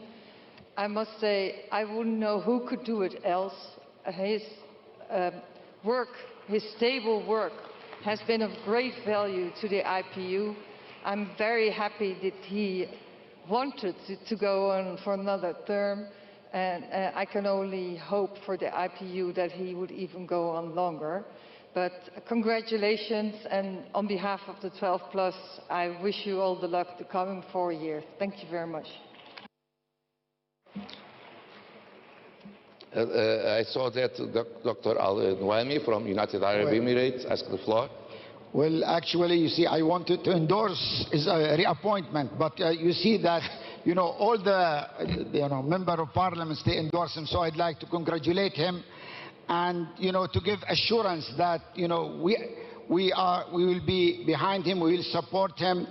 He has our full trust and support, and in the last 2 years, he proved to be the right person to do the right job. Thank you, Martin.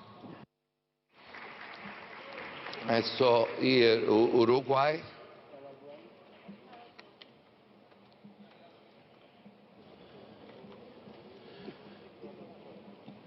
Muchísimas gracias, Presidente. Thank you very much, Mr. President. When the Secretary General early in the morning presented his work report, we were able to really appreciate the positive outcome and how welcome the work of the current and future Secretary General has been by different delegations. I think the clarity of his report, the soundness of the report, and all the references made to his work speak loudly about the job that he has performed for almost 18 years. So, for our country, for Uruguay, but also as a member of the Latin American and Caribbean countries, we must mention that the work of the Secretary General has been key to our actions, key to find bonds, to find consensus, to unite the different geopolitical groups that are part of the IPU Assembly. So we are very satisfied, and the Uruguay delegation, as anticipated by the Deputy President of the Republic that was part of the Assembly and the Vice President of the Senate, we support the continuity of the Secretary General, Martin Chudon, and we hope that we will continue to make progress in this direction, looking for ways forward and with the way that he's dealt with all the very important topics that he has had in his hands. So you have our complete support, Secretary General. Dear colleagues, I have a long list, but allow me to I am a little bit, I don't know how to manage, because we are out of time. We don't want to finish our council without interpretation, for instance.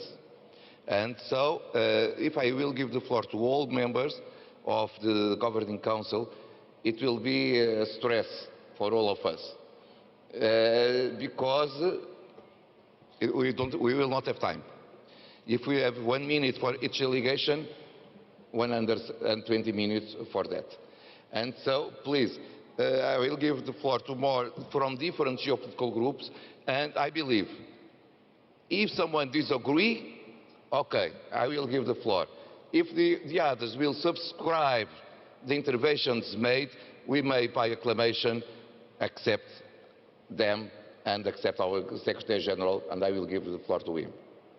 I believe this is the most reasonable way to go ahead. On this case, I will see Tanzania.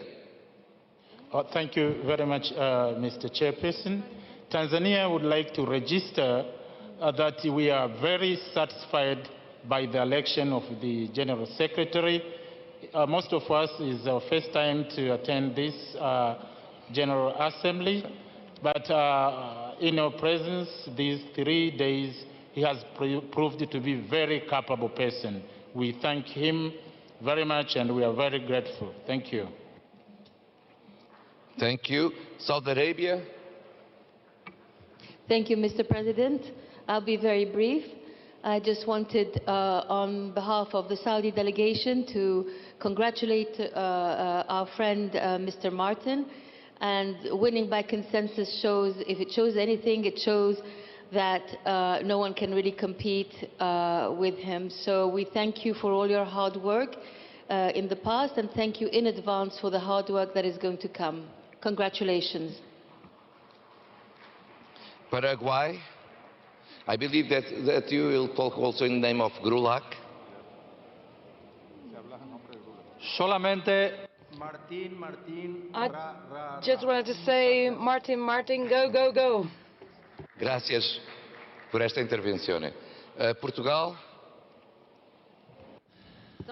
Well, we would also like to thank all the work that has been developed by Martin Chung and wish him good luck and all the best in his future works and conducting the works, and all the support to all the delegations, and sometimes in very complex circumstances. So on behalf of the Portuguese delegation, we'd like to thank you for the work and congratulate you as well.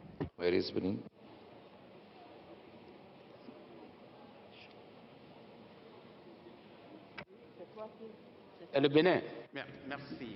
Benin, thank you so much. I would like, on behalf of the delegation from Benin, to also congratulate the Secretary General for the quality of the work that he has carried out during his first mandate. And we think that being re-elected is just a recognition of his merits, of his qualities, of his performance. So Benin is absolutely for his appointment. Merci beaucoup. Thank you so much. South Sudan. Thank you, Mr. President.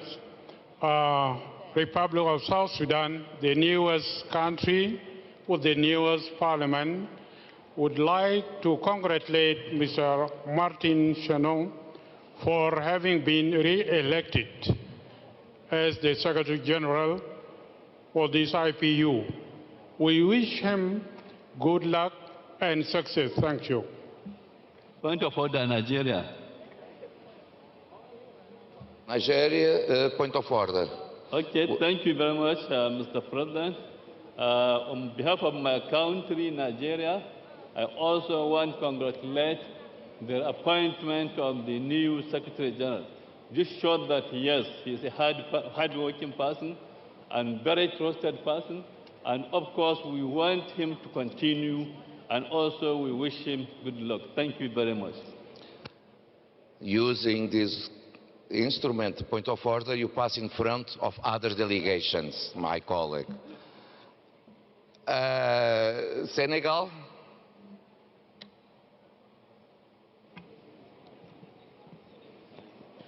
Merci, Monsieur le Président. Thank you, Mr. President. Mr. President, this is a historic and wonderful moment for me to see someone reach this level of unanimity. So thank you so much.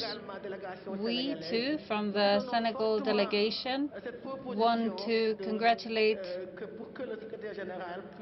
those who have decided that the Secretary General should have a second mandate. We have worked with Martin, we have worked with him, and we think that he is a respectful person, always available, very competent, with the skills and the competencies needed, and he is someone who shows solidarity and respects all members of the IPU. So we want to congratulate him, and we wish him all the best for this new mission. We are sure, because he has always made sure with his team that the work would be extraordinary. So congratulations, Mr. Secretary General. Thank you so much, Mr. President. Thank you very much. I will not accept any more requests. South Africa. South Africa. Oh, thank you very much, Chairperson. Thank you.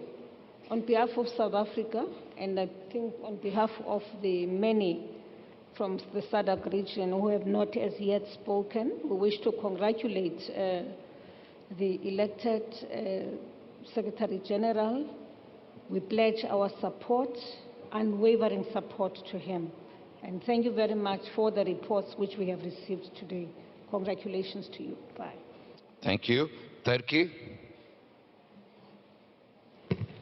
I also wanted to congratulate Mr. Secretary General. We hope he will continue his successful work. Thank you. Thank you, Madam. Seychelles. Thank you, Mr. President. I would like to congratulate Martin. You have our full support. You can do it. Thank you. Egypt.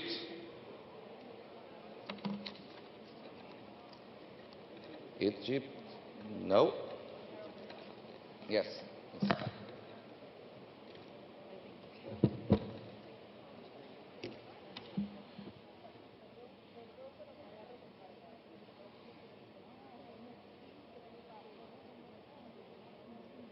It's a technical problem with our colleagues from Egypt. It's working now, please. Hello. Okay. We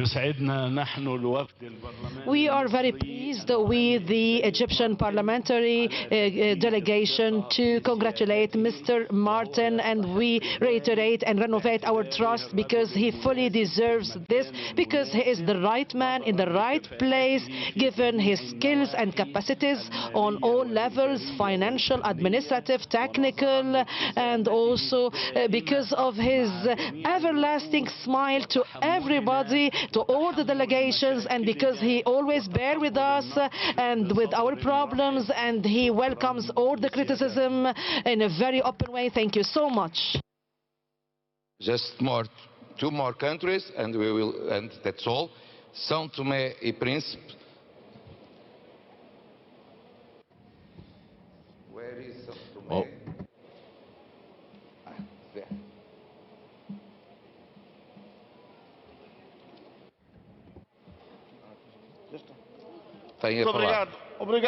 Well, thank you, Chair, President. And South Africa almost overtook us.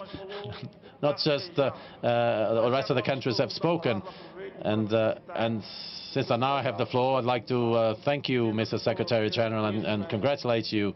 I know you for your capacity, ability, and experience, and what you've shown, and certainly for all the service that you have done, that you still will go on doing for the IPU. Thank you very much. Finalmente, and finally, Zimbabwe. And I closed a few minutes ago, and I believe that the others, by applause, will subscribe the interventions of the former people that had the floor. Thank you, Mr. President. I wanted to raise a point of order that we all acclaimed that we want the Secretary General to be given another 4-year term. And then you open debate that each one could start, giving their congratulations to him. My point of order agrees with your decision now that you close the congratulations. Secondly,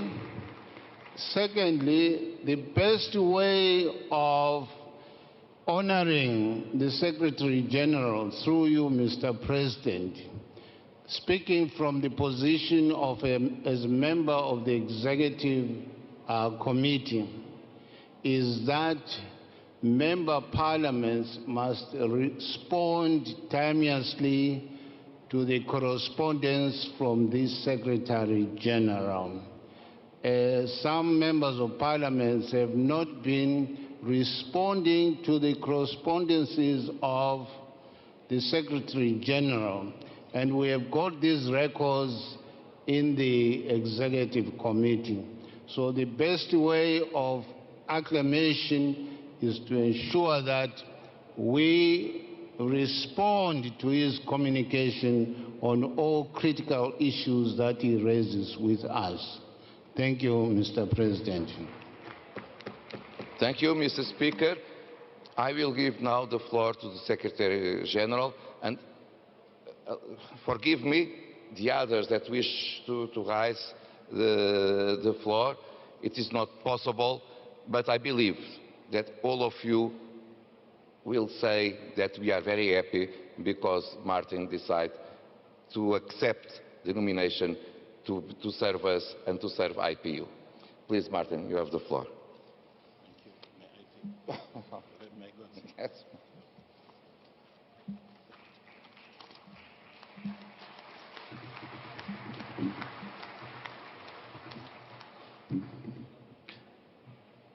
Mr. President, dear Duarte, dear friend Duarte, distinguished members of Council, representatives of the 179 member parliaments of the IPU. I stand here deeply humbled by the overwhelming trust you have renewed in me as ongoing Secretary General of the IPU. Duarte, I had prepared in anticipation of this moment a speech that was intended to last 1.5 hours. So I could thank every single member of the IPU for their trust and support. But I'll be very disciplined because we are running behind schedule, and I just wanted to use this opportunity to thank you all from the bottom of my heart for your ongoing support. I want to tell you that I will not be wavering in my determination and loyalty to this organization. You have once again allowed me to continue my love story with the IPU, the Global Organization of Parliaments. Over the years, I have been asked, what makes you tick as Secretary General of the IPU?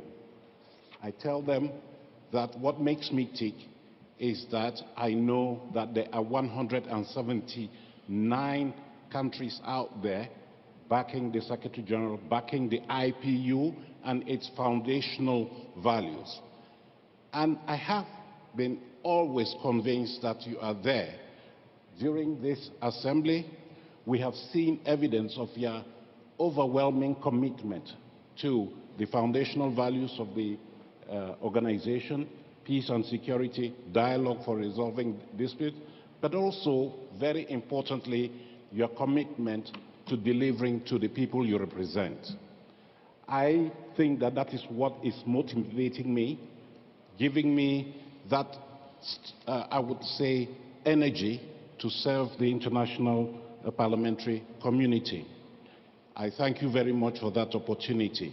Over the years, we have achieved a lot, and I promise that when we meet during the next assembly, I will be able to report to you what we have done with your support over the years that we have been Secretary General. I just want to use this opportunity to thank also my family, because they have borne the brunt of all the frustrations, all the satisfaction that I have experienced over these years as Secretary General. We have shared those frustrations, we have shared those good moments and motivation and satisfaction. And I want, if you allow me, Mr. Chair, Mr. President Duarte, and honorable members, to specifically recognize my wife, who is here today, Stella. She's sitting behind there. Maybe while I'm speaking, she can join me on the podium here. You can come up, Stella. Our children, too, have been very supportive from the very first day, and I want to put that on record, as well as my mother, whom I am lucky to have still alive. You renew your commitment to me, your confidence to me, at a time when you are putting in place a new strategy.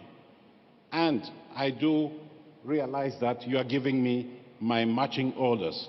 You are giving me that responsibility to steer implementation of this strategy. You have, by the same token, adopted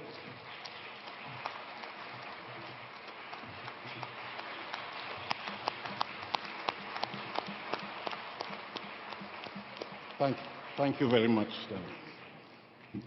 You have given me next year, 2022, the corresponding budget and work plan to implement your vision for this organization.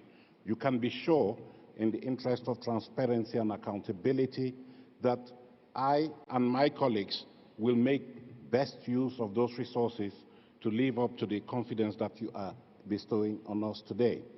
Let me say one word about my colleagues. I just say one word. I know that that's not enough. I am very, very lucky.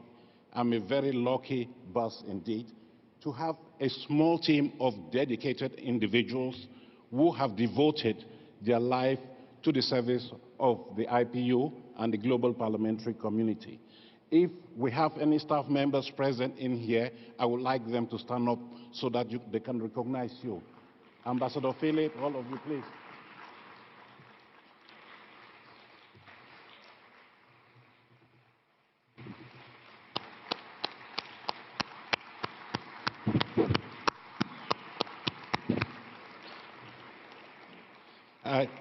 Thank you very much. Thank you very much. I accept this responsibility in the full knowledge that I will not be the only one to implement it, and that I have these strong shoulders that are there in the Secretariat and elsewhere to give us strong support. So let me conclude by once again restating my commitment to working with you. We have understood your vision for this organization. You want a democracy that works for everyone, and you have identified priority areas in climate change, the SDGs, gender equality, and importantly, rejuvenating democracy and its processes through youth empowerment. I have taken note of this, and you can be sure that day in, day out, this will be my guiding light. I will continue to serve you. And Duarte, let me undertake that during your presidency, we will continue the very good work that you have initiated since you have become president of the IPU. I will follow that advice that you gave, that we work as a team in the interest of this institution that we are so proud to represent and service. Thank you very much, and let me say thank you to our hosts, the two speakers of the Spanish Parliament. I will remember Madrid fondly. It is a place where the global parliamentary community actually renewed their confidence and trust in the incumbent Secretary General.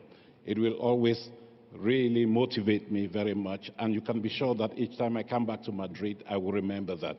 Mr. President, sorry for being long, but I have been emotional, but I wanted to make sure that you could know that your trust has gone to my heart, and I will use my heart to implement the mandate. Let me conclude with this message that I received this morning from my sister while I was having breakfast. She didn't know that this event was taking place, but it is very appropriate. The message says, the key to happiness is to be able to change pain into pleasure, darkness into light, and sorrow into joy.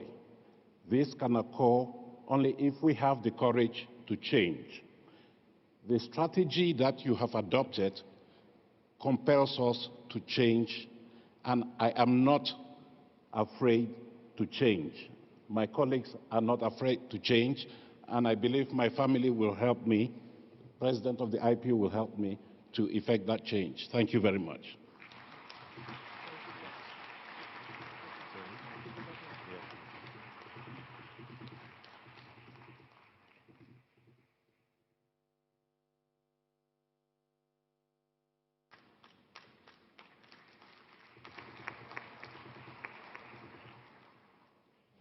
Thank you, Mr. Secretary General.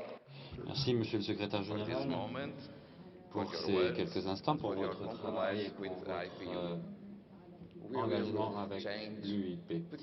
Nous allons changer parce que, bon, c'est toujours possible de changer pour s'améliorer. Et bien sûr, nous avons le même esprit. Merci beaucoup. Et encore une fois, It's also essential in our work. Congratulations again, Martin.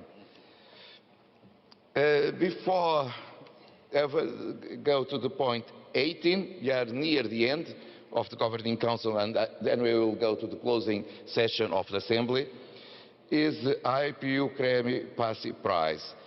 Just 1 minute to say something. It was a decision of the Executive Committee, very important decision for me. We are parliamentarians. So we needed to give value to our role of us as parliamentarians to defend democracy. And so we decided to create this award with the name of our founder fathers, Cremi Passi, to be given every year to a parliamentarian in function that dedicates his life or her life to defend democracy, human rights and state of law. And all the geopolitical groups may nominate MPs that afterwards will receive the award. The decision will be taken by a bureau composed by the former leaders of the organization, the former presidents of the organization. If we trust them to lead our organization, we should trust them, and in their and his experience to choose who will receive the award. The award will be given on the 3rd of June, the International Day of Parliamentarism, also the anniversary of IPU. There is no better way to commemorate our anniversary, to giving the award to a parliamentarian, and we will do it. We just need your approval to the roadmap that proposes the 1st of April to nominate, and afterwards the Bureau will have the time to choose who will win the award. May we accept this suggestion? And so next year we will have for the first time this award given to a member of a parliament. May we see the small video about it?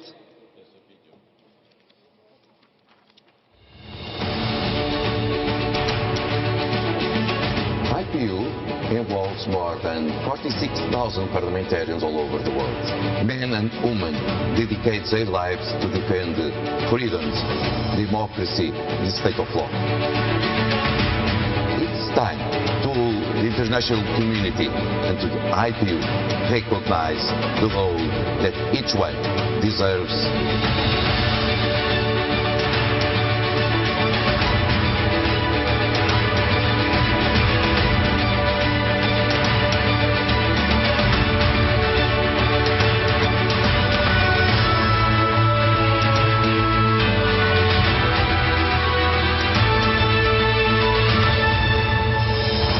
Each year, we will give this award to one parliamentarian.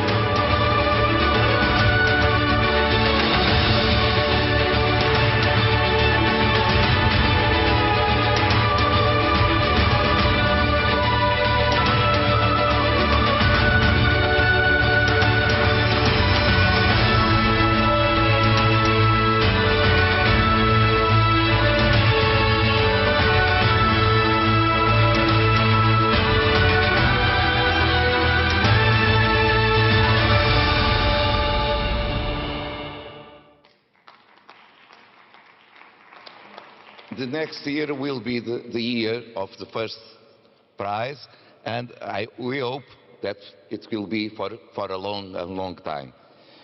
We can go to the last point, and allow me before to call someone, and I will not call, he's here with us.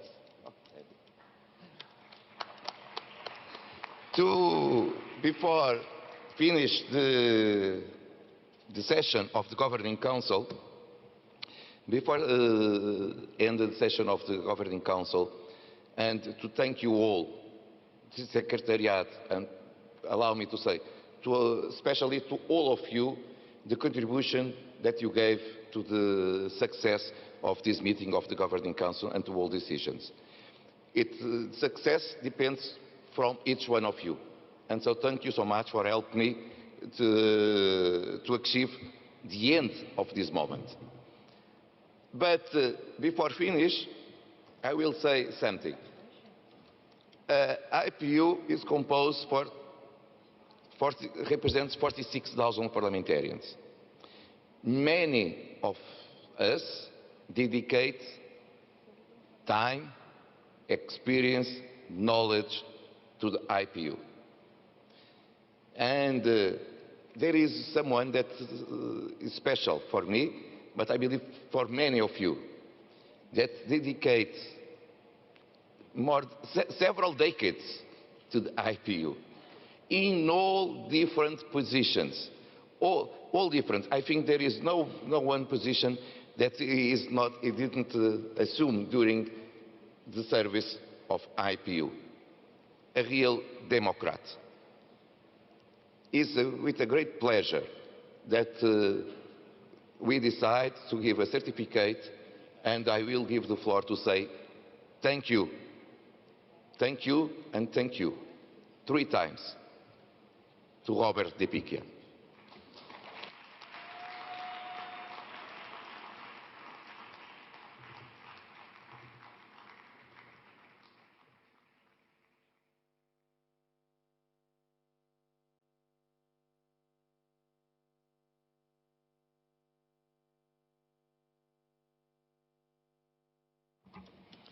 Okay.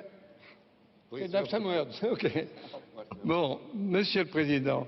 Mr. President, dear Pacheco, dear Martin as well, Anna and all of you who have participated at the time when I was working here, well, air quotes, because it wasn't really work, was it? It was just a mission.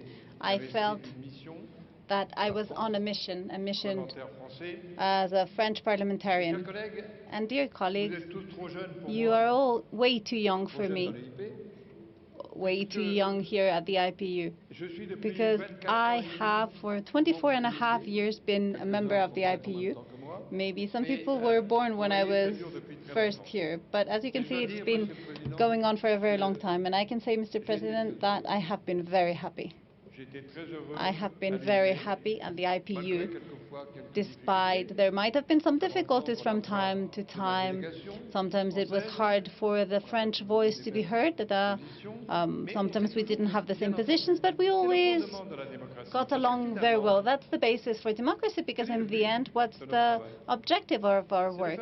It is to manage so that everyone understands what it is that we want for the well-being of the parliaments and the citizens and the population in general.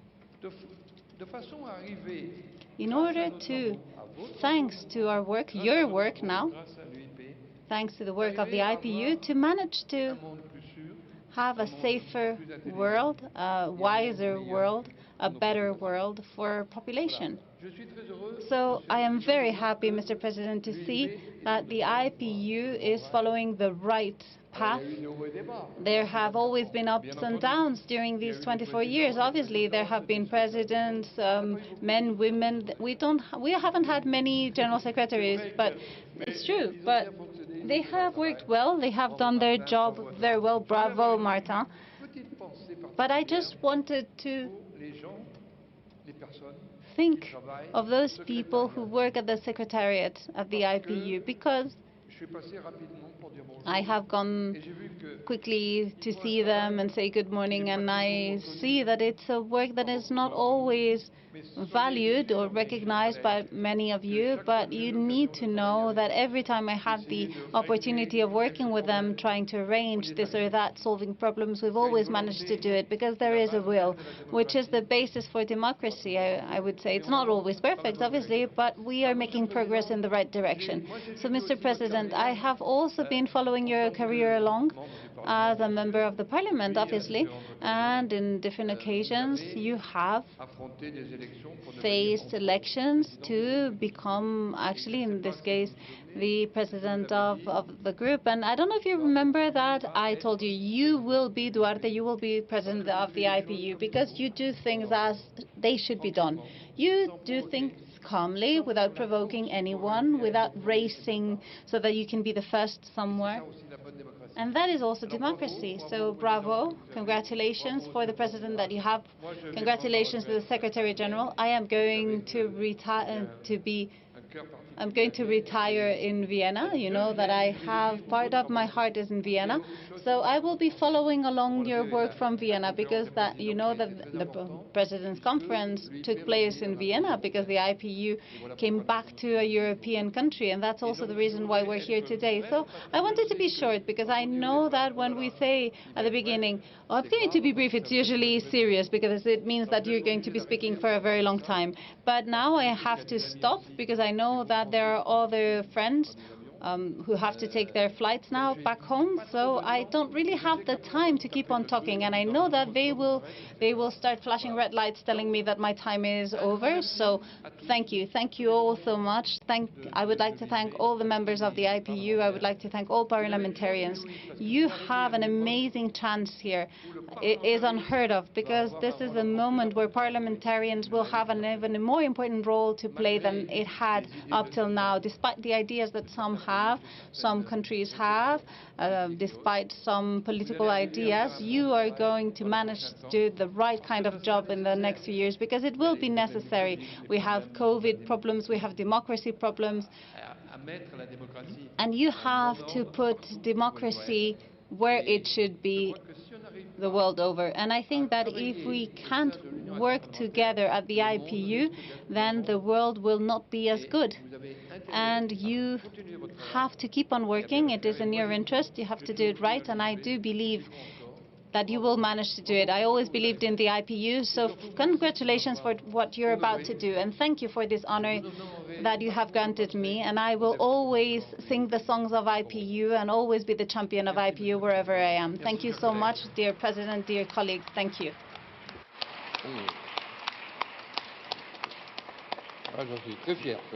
I am really honored. I'm very proud of this award. I will put it in my office so that everyone can see it as they come into my office. Thank you so much, Robert. Colleagues, allow me to finish to say, Martin talk about it.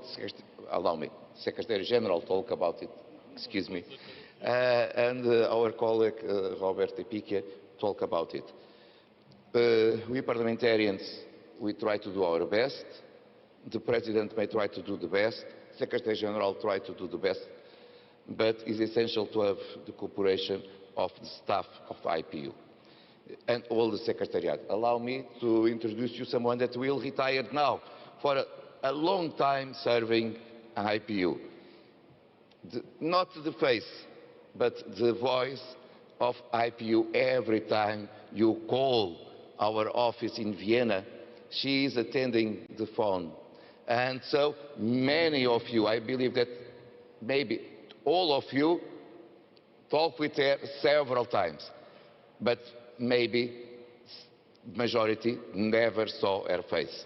So thank you also, Susana Ortiz, for all work that you have done with IPU.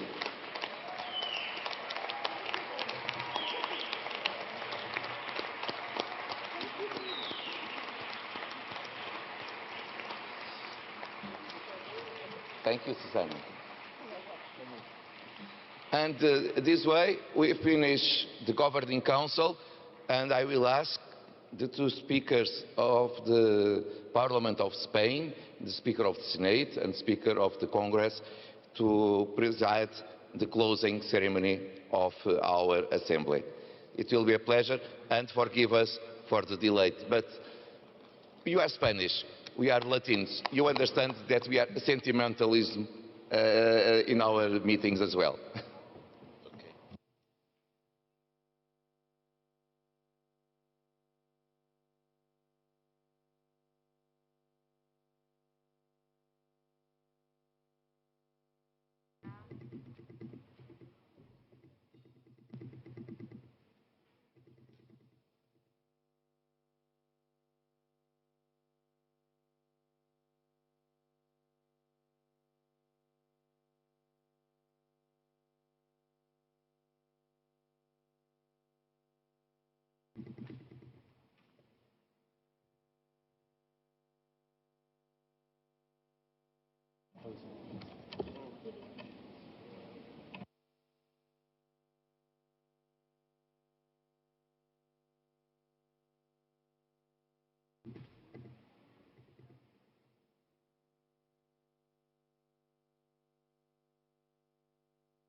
Pues muy buenas tardes.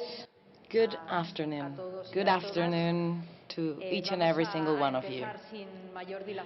Without further ado, we're going to get started because we are carrying quite a delay. For the President of the Senate and for myself, it's a pleasure to mention that for the last 4 days our Assembly has held solid and fruitful deliberation on a wide range of topics, as you all have witnessed. As you know, yesterday we adopted the resolution on the emergency item, global parliamentary support to vaccination in the fight against the COVID-19 pandemic. Unfortunately, we're all very much aware of the urgency of this item, especially given the context, the new variant Omicron, which represents a very high global threat. Once again, needless to mention, this is a very serious situation, and us as MPs, we need to double up our efforts so that we can face this unprecedented crisis. So without further ado, I'd like to propose that we talk about point 3 in our agenda, the contemporary challenges to democracy, overcoming division. In the last 3 days, we've held deep and sound deliberations. We've heard about 160 interventions by more than 100 national parliaments and more than a dozen social organizations. Before us, we now have the Madrid Declaration, which has been distributed as an Assembly document, and the resolution includes the key messages of our deliberations and identifies specific measures so that we can move ahead with parliamentary actions. I would like now to please invite the President of the IPU, Mr. Duarte Pacheco, to present the declaration. Thank you so much, Madam President. I will not read the declaration. It was all of you received the Declaration of Madrid, a very important one about contemporary challenge into democracy, overcoming division and building community. It results from the participation of all of you during these 3 days of debate, during 3 days that speakers of parliament, deputy speakers, heads of delegations and members of parliament address us on this issue. And I will just underline that in this general debate was possible to see that we identified new approach to politics, and it's important to see how to face it. Countering disinformation and hate speech is something that we needed to fight, and we discuss legislative and other parliamentary action, the MP's role, one way, leading by example to reduce polarization, to understand how it's possible to connect people with their democratic institutions, and of course, putting parliaments to lead in times of crisis. Because people are waiting for that. To a leading parliament in these special times we are living now. If we give up, the people will give up also from democracy. And so we should lead to have the respect from the people of our own countries to accept the role of parliamentarians as the key and the solution to the problems we have in our countries. It is just to summarize the headlines of the Declaration of Madrid, an important one that will keep to our story as one that we got after 2 years of pandemic. Thank you so much, Madam President. Thank you very much, President Pacheco, for summarizing the declaration. It is my understanding that the Assembly is willing to subscribe and to endorse this declaration. Thank you very much, everyone. It is so decided. Let us move on to point 4 in our agenda, the resolution prepared by the Permanent Committee on Democracy and Human Rights. Legislation across the globe for fight online child abuse and exploitation. I'd like to invite the representative of the committee, Ms. Gerken from the Netherlands, to present this decision. Ms. Gerken, you have the floor.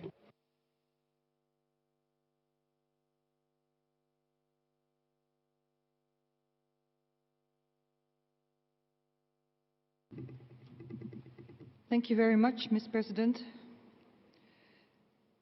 Let me start by saying from two other messages from the Standing Committee on Democracy and Human Rights that we propose for the next subject item for the next resolution, the parliamentary impetus to local and regional development of countries with high level of international migration and to stopping all forms, including state-sponsored, of human trafficking and human rights abuses. I believe you will be discussing that later. And also the proposal for a debate, the role of parliaments in reconciling health measures during the pandemic with the preservation of civil liberties, as well as 2 workshops, one on FGM, female genital mutilation, and one on AI, artificial intelligence. Now, coming to the resolution, Ms. Chair, the online world gives us the possibility to unite, to gain information, and to grow friendships. And it strengthens democracies.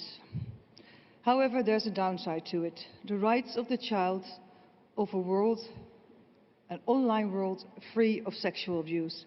And 2 years ago, I proposed a resolution on this subject just to find that many of our parliamentarians here in the room also struggle with this growing phenomenon and how to address it. Online, together with the 2 devoted, I must say, co-rapporteurs, Mr.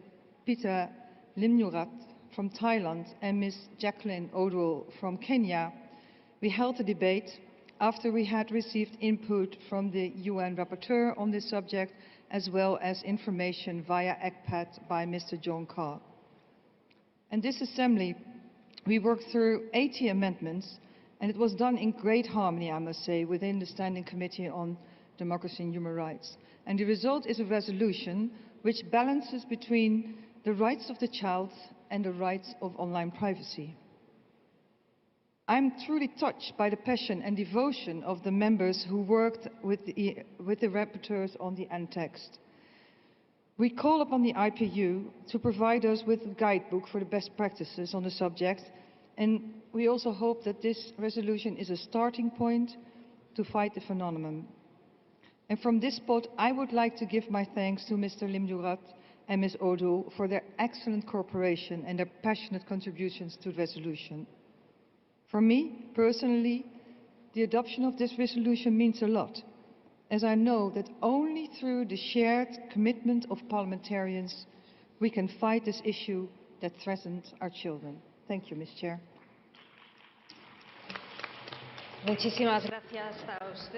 Thank you very much, Ms. Gerkens, for synthesizing the information so well and conveying the essential and very important ideas contained in this resolution.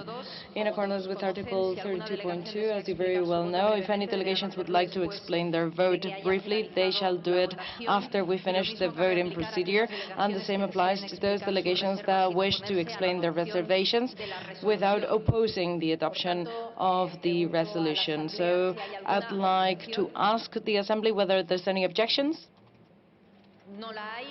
No objections, so we can consider that the resolution is hereby adopted. Thank you very much. Are there any reservations that would like to take the floor to explain their vote?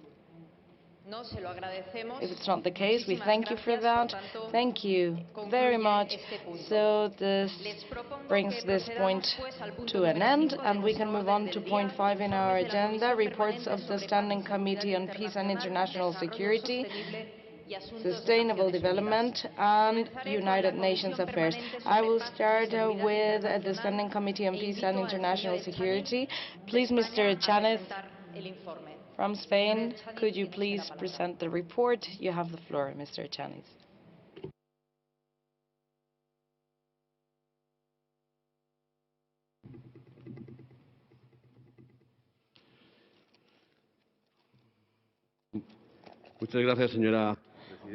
Thank you very much, Ms. President, Mr. President of the Senate, Mr. President of the IPU, Secretary General, dear friends. It is a pleasure and an honor for me to present to you the report of the Standing Committee on Peace and International Security as President of such committee. In this 143rd Assembly, we have conducted two very important activities. First, we have had presentations by experts on Sunday the 28th. This led to a round table with different experts that provided their angles so that we could frame this matter adequately. The two core rapporteurs took then the floor to present the initial standpoints so that we could use them as a basis of the resolution that will be drafted and presented in the 144th Assembly. And indeed, this called for the drafting of a resolution so that parliaments can be better involved in peace processes. But peace processes don't necessarily guarantee, or trying to reestablish peace does never guarantee that this materializes.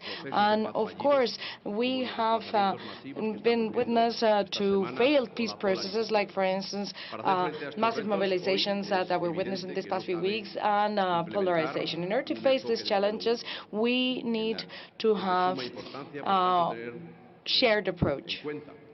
And it is very important that we also take into account local contexts, including history, languages, the rights of people, and conflicts that have been delayed.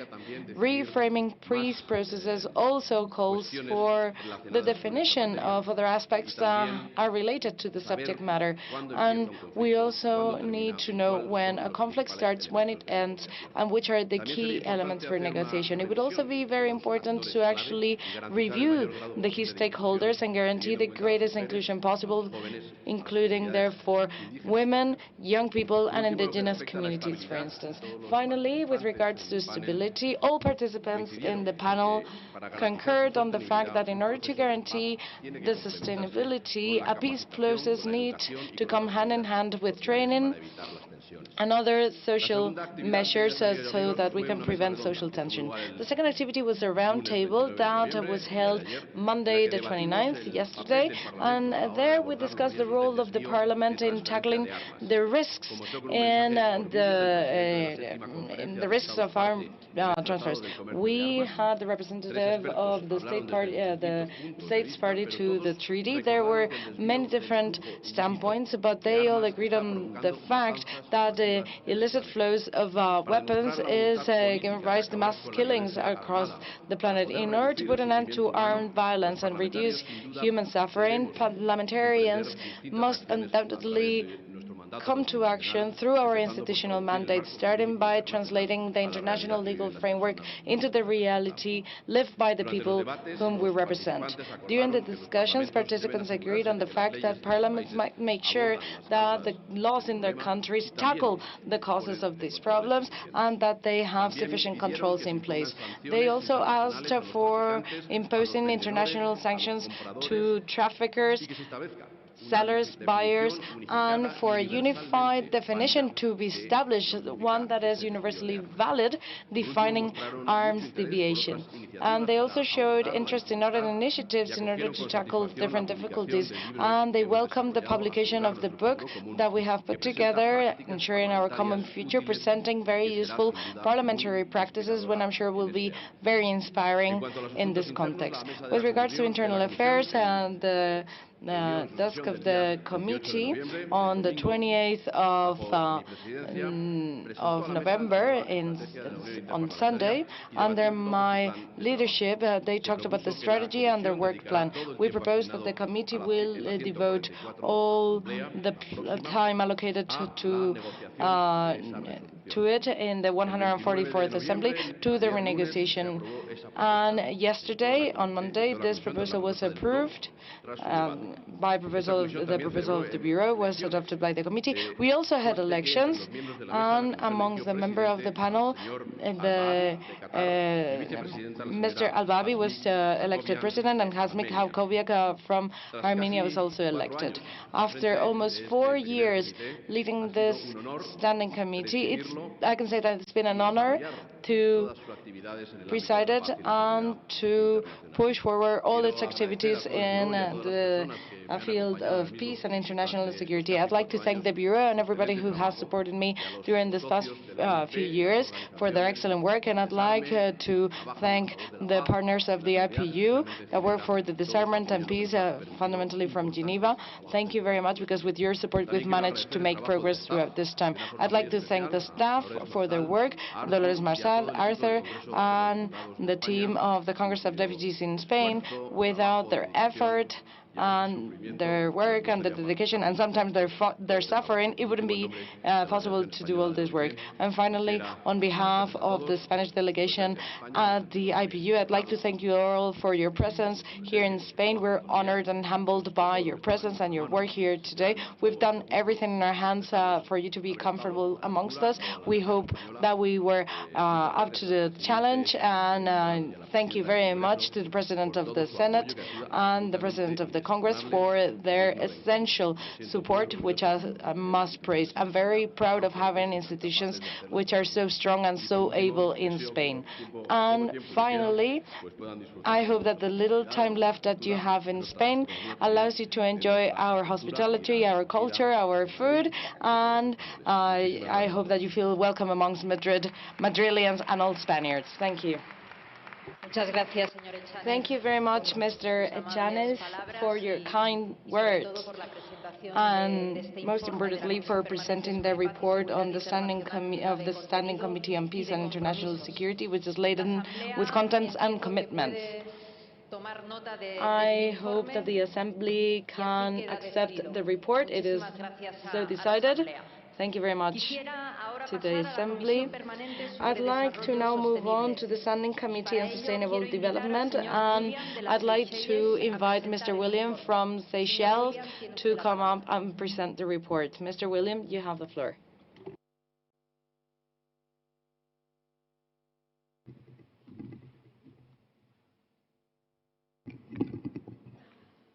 Thank you, Madam President. I am the interim President of the Sustainable Development Committee, presenting the report.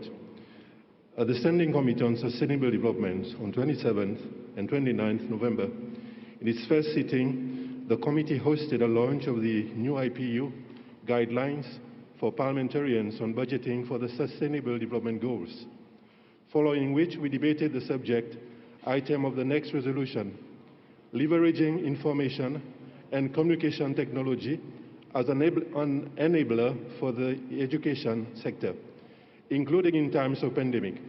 The theme and key issues for consideration were introduced by UNESCO, whilst there are several international instruments that aim to ensure education is inclusive, equitable, and ethical. Digital inequalities in education persist, and the COVID-19 pandemic has revealed how prominent the digital divide within and among countries is.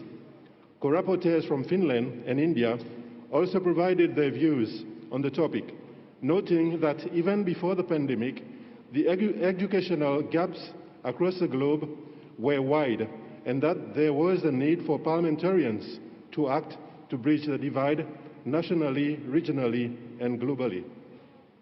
In its second sitting, the committee held a debate on the impact of climate change on natural resources. How can parliamentarians ensure inclusive water access and availability? The panel discussion heard expert contributions from World Wildlife Fund and Food and Agricultural Organization, stressing that climate change is expected to increase complexity of land and water management systems and mechanisms and to threaten food security. Interventions from the committee members put emphasis on access to clean water as a human right and stressed the importance of transboundary cooperation in the management of natural resources to ensure equitable access and distribution. The committee elected its president and vice president and filled the remaining vacancies on the Bureau. The committee adopted a work plan for the next assembly that will dedicate all committee sittings to the drafting of the resolution. In its meeting, the Bureau held a presentation of the new IPU strategy. The Bureau welcomed the initial idea of adopting an organizational IPU climate change policy, starting by understanding the carbon footprint of internal activities and leveraging technology to reduce emissions. In the foreseeable future also, an IPU oversight tool kit to further assist parliamentarians to effectively ensure necessary enabling policies and laws towards climate change. I would like now also to make a special mention of all the staff members of IPU working tirelessly in the background. I would like to thank them to facilitate the administrative part of the General Assembly of IPU. Last but not least, I would like to also thank the Secretary of the Committee, Alexandra, and support staff for ensuring the smooth running of the committee affairs for the past few days. Madam President, I thank you.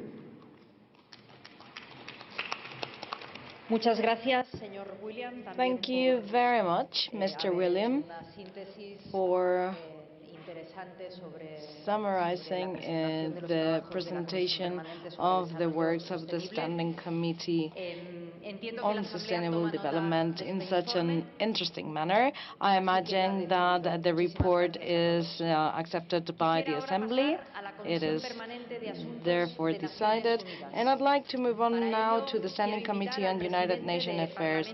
And I'd like to please invite the President of the Parliament of Namibia, Yaya Kachabibi, who has been recently elected as President of the Standing Committee.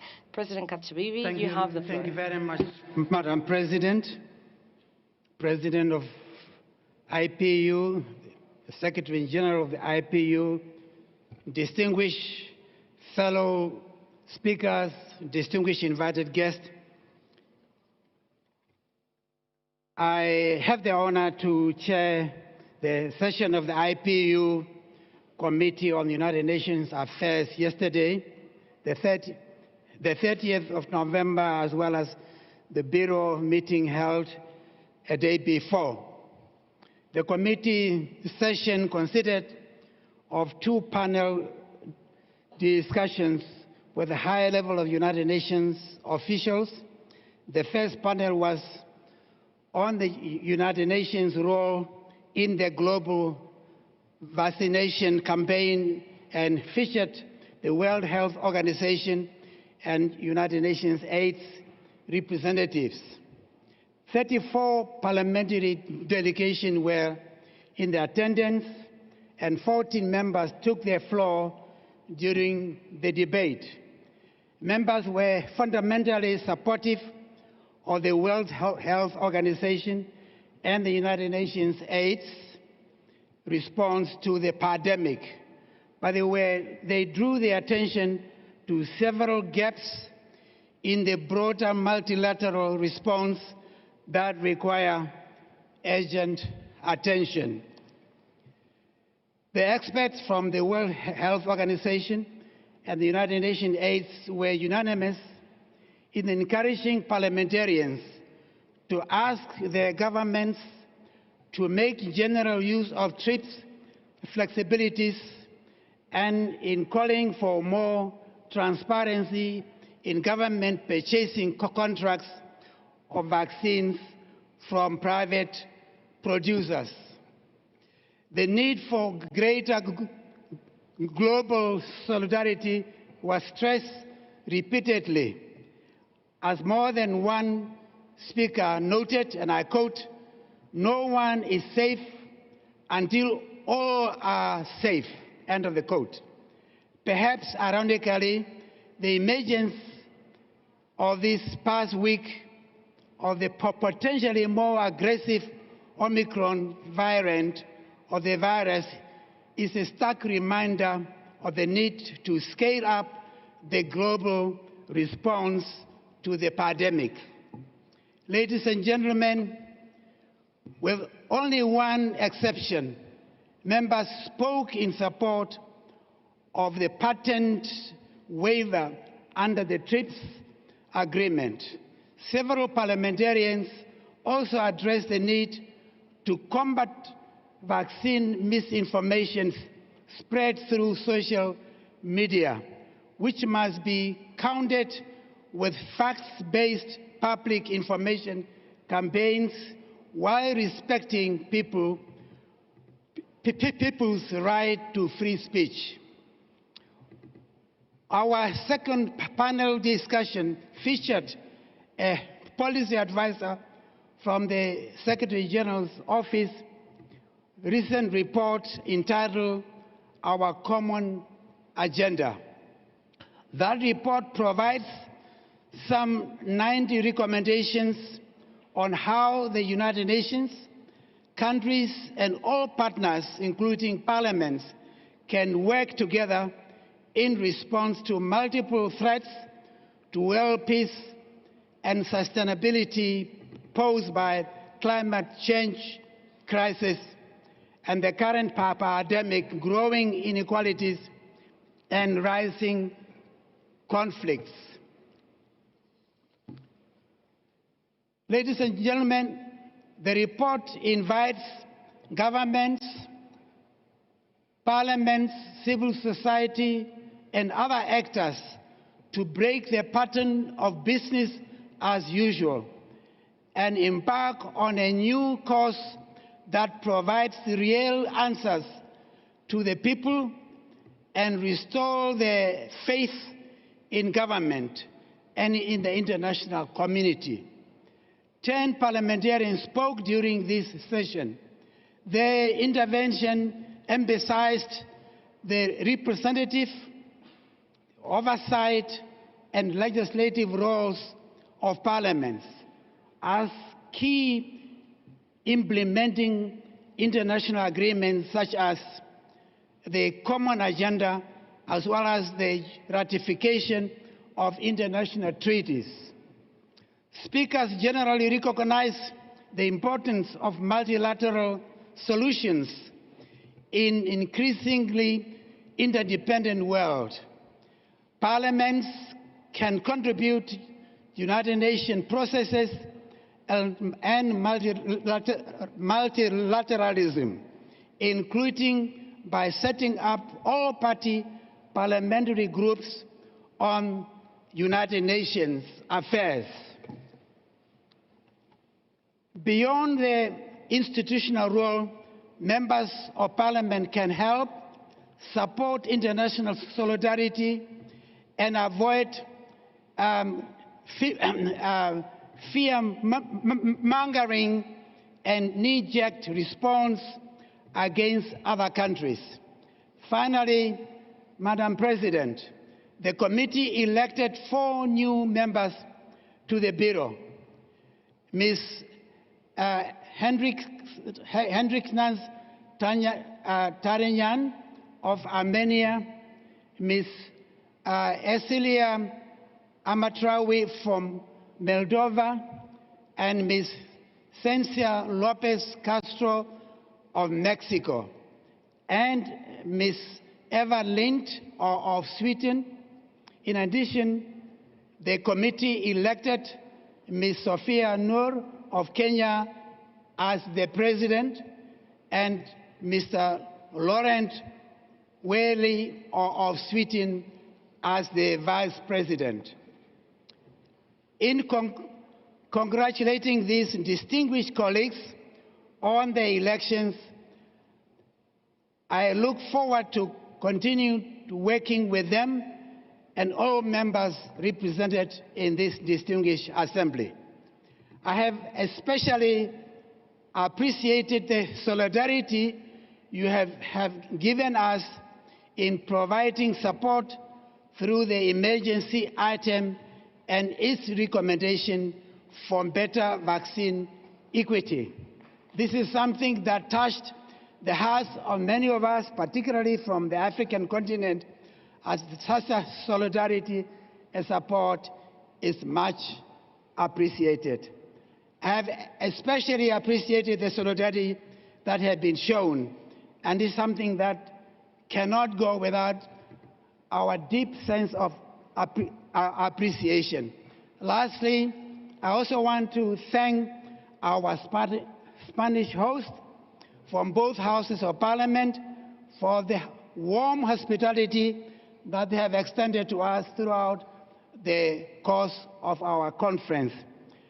Last but not least, I also want to thank the Secretariat, members of the IPU Secretariat, for the excellent support they've given to us in carrying out our work during the course of the conference. Thank you very much.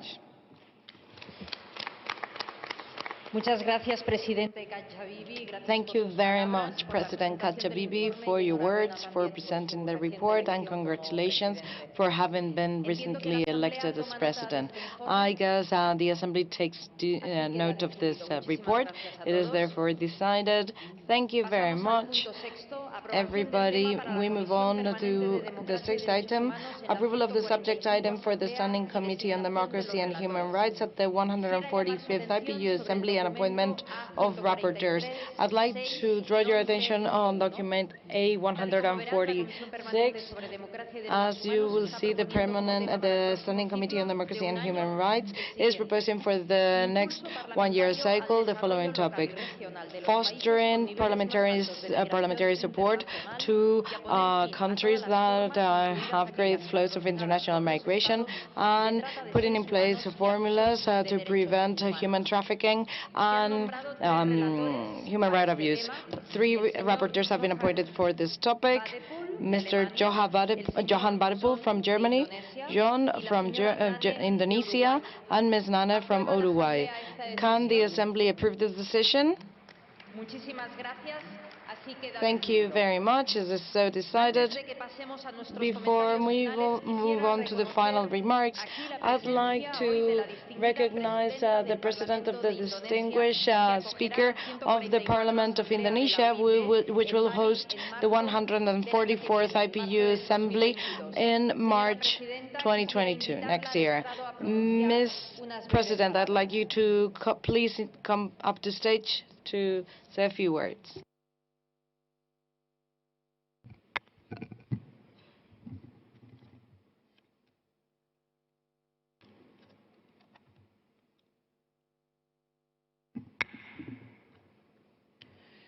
Excellencies, President of Assembly, Speakers and Honorable Members of Parliament.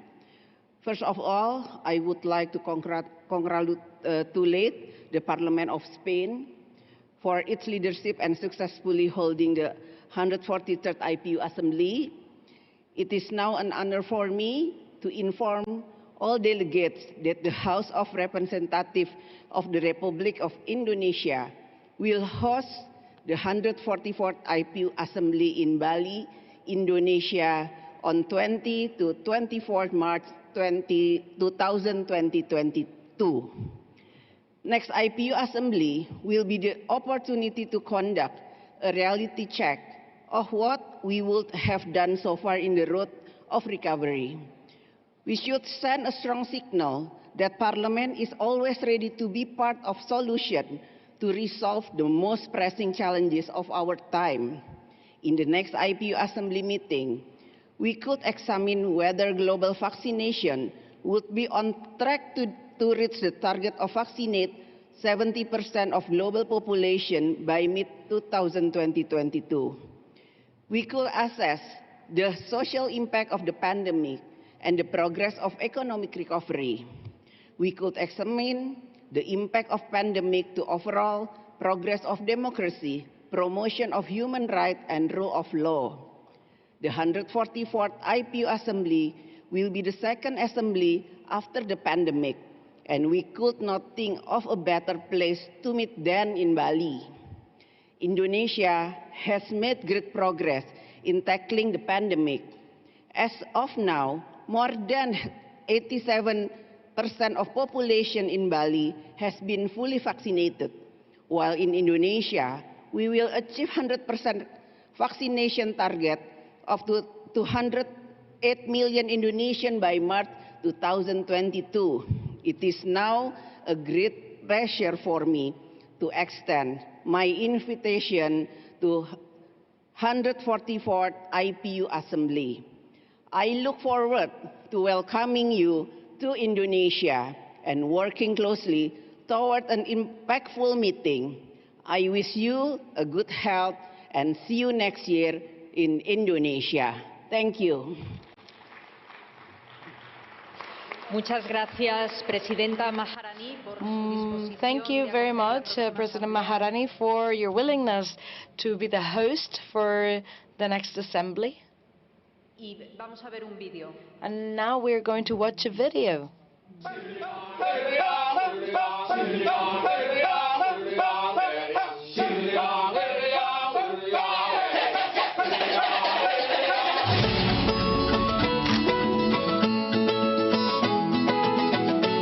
This is Indonesia. One of the most magnificent lands in the universe. Different cultures that live together in harmony, blessed with an abundance of wealth and natural resources. And this is Bali, one of the majestic islands across the sprawling archipelago, famed for its stunning natural beauty. It has a rich cultural diversity, varied tapestry of traditions, customs, and attractions. With millions of people's strength and resilience rising from the worst situation during the pandemic. Through coordinated efforts in ensuring effective vaccine distribution and adequate health resources across the country,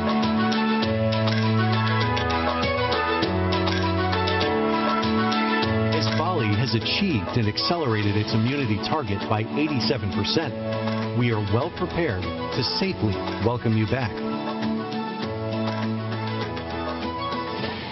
Hence, we are ready to contribute, creating new resolutions in the upcoming 144th IPU Assembly in Bali, while keep maintaining measurable health protocol and safety measures.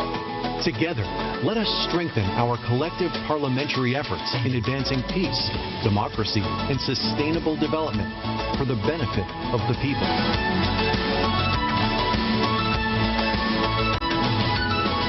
It is an honor for me as the Speaker of the House of Representatives of the Republic of Indonesia to invite delegation of IPU members to the 144th IPU Assembly to be held from the 20th to 24th of March 2022 in Bali, Indonesia.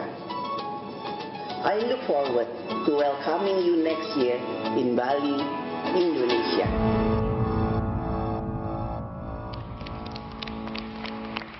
Pues muchas gracias de nuevo, Presidenta Maharani. Thank you once again, Speaker Maharani. Thank you to you, to your parliament, to your country. We really thank you for your commitment with democracy, with human rights, with the rule of law and parliamentarism, and I wish you the very best. We are now going to hear some interventions by representatives of geopolitical groups. We will start with Africa first, and therefore I'll give the floor to Mr. Senator Abdullahi Varkiya from Nigeria.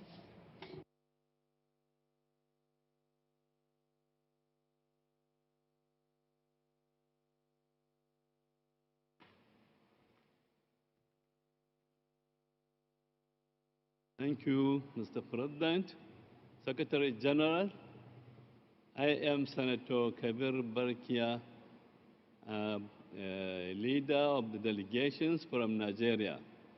I am here to say the vote of thanks on behalf of my country and also on behalf of Africa. First of all, let me thank the host country, the Spanish government, and also our own parliaments. Thank you very much, Spanish government. We appreciate your definitely cooperation to see the success of 143 IPU Assembly. Also, my thanks go to the President of IPU 143 Assembly and also the Secretary General and all the the delegates that come from various countries, this 179 representing the IPU Assembly. Thank you very much. We really appreciate your cooperation. And also, I will not finish without thanking everybody, all the countries, member countries that contributed to the success of the emergency item that was adopted unanimously in case of this vaccine, COVID-19 vaccine. Thank you very much. I really appreciate you, and thank you, thank you.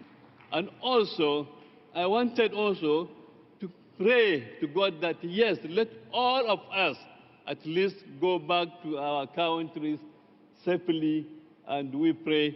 Thank you very much. We appreciate. And also, I assure you that, God willing, next year we will be at Indonesia, all of us, the African country. And also, I want to thank all those countries that pay their contribution. And all because this contribution is very, very important, because without funds, we cannot run any activities.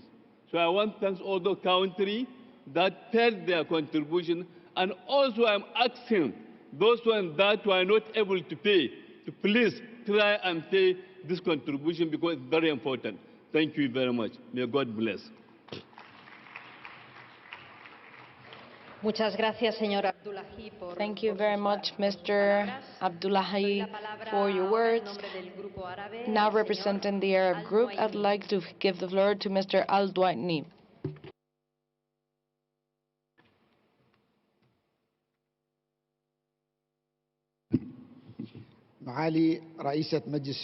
Your Excellency, Speaker of the Spanish Parliament, first of all, I would like to express my deep thanks to your person and to the Spanish Parliament on behalf of the Arab Parliamentary Group, first for being so bold and brave and by taking the decision to host this 143rd IPU Assembly, because we really needed somebody like you, so bold, courageous and skilled, to host this very important parliamentary meeting, so you did it, so thank you so much. And of course, my thanks are extended to all those who contributed to the success of this assembly.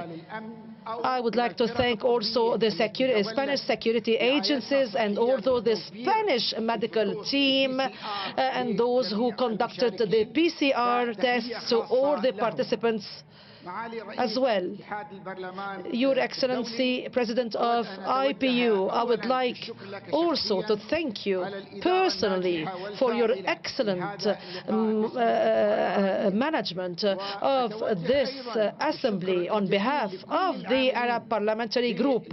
I would also like to thank all those who worked for the success of this assembly, for all the services they have provided in a very professional way, and also to protect us, to guide us, despite all the tiring efforts, for their smile. Special thanks to all the IPU employees as well, and because they also contributed to the success of this assembly. Dear ladies and gentlemen, dear brothers and sisters, I would like to reiterate our full commitment to the new strategy of the IPU. And on behalf of the Arab group, I would like also to praise all the consensus and agreement unanimously achieved regarding the emergency item. And this will let us to focus more on the commonalities and the common priorities that will service the democracy and diplomacy and all the common values. And I look forward to seeing you next year in Bali. Muchísimas gracias. Thank you, Shukran, Mr. Al-Noimi, for your words and your recognition. Now, representing Asia Pacific, I'd like to give the floor to Mr. Artur Harib Mahta.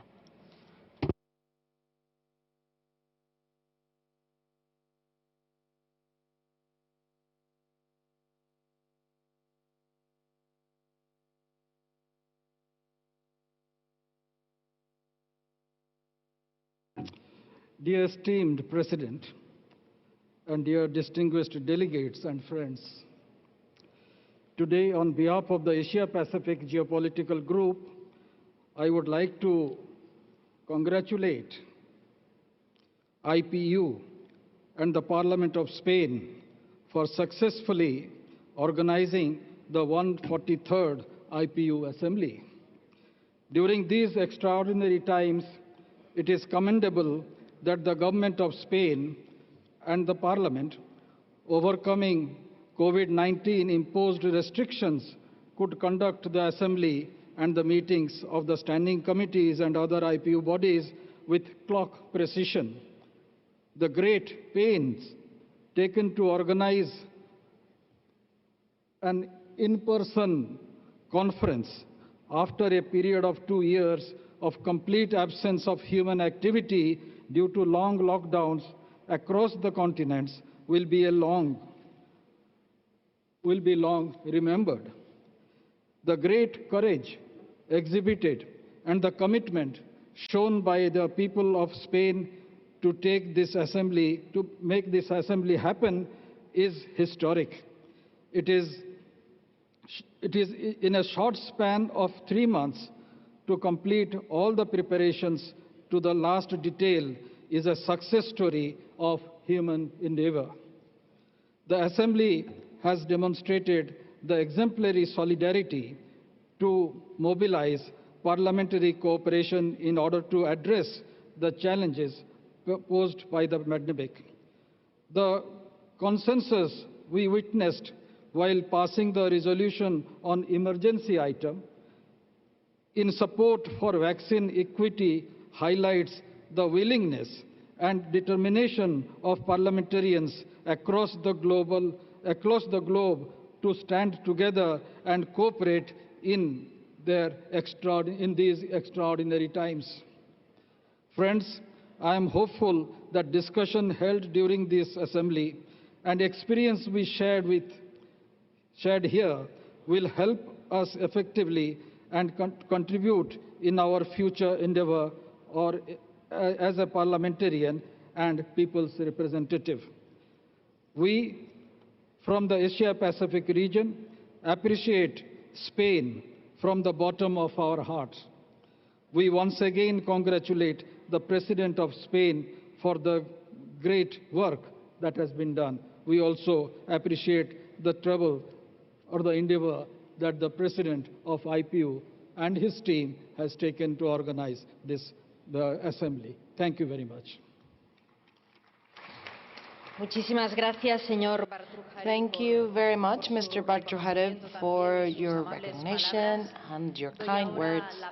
And now I'd like to give the floor to the representative of Eurasia, Senator German from Kazakhstan.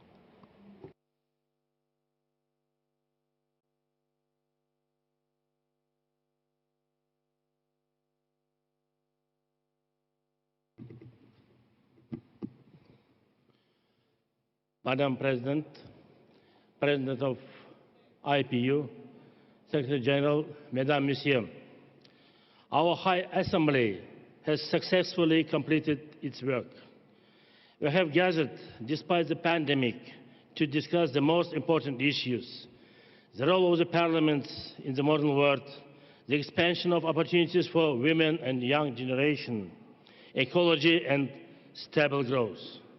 All these items reflected in the strategy of the Inter-Parliamentary Union for the period 2022 and 26. Meaningful discussions took place at meetings of geopolitical groups, and I'm pleased to inform you that a deputy from Kazakhstan has been elected chairman of the Eurasia Group. We have re-elected our Secretary General, our Honorable Mr. Martin Chunchong. We know your background, your knowledge, your best reputation, and your readiness and willingness to promote the spirit, the holy spirit of IPU. Our congratulations. Of course, our special thanks for the Parliament of Spain, for your kindly hospitality and very good and effective organizations of IPU Assembly. Dear Mr. President, Mr. Secretary General, colleagues, our common mission continues, and we are ready for new meetings. Thank you for your kindly attention. Thank you very much.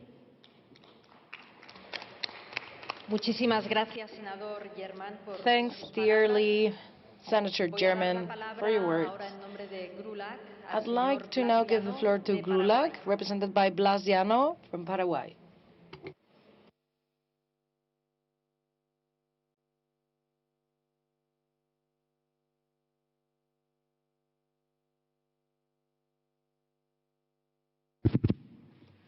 When an event such as this one of this magnitude ends, and it ends with such a level of success for all of us, as was the case of this 143rd IPU Assembly, the moment comes to express publicly our thanks. And as president of the group of the Latin American and Caribbean group, I would like first of all to express our deep thanks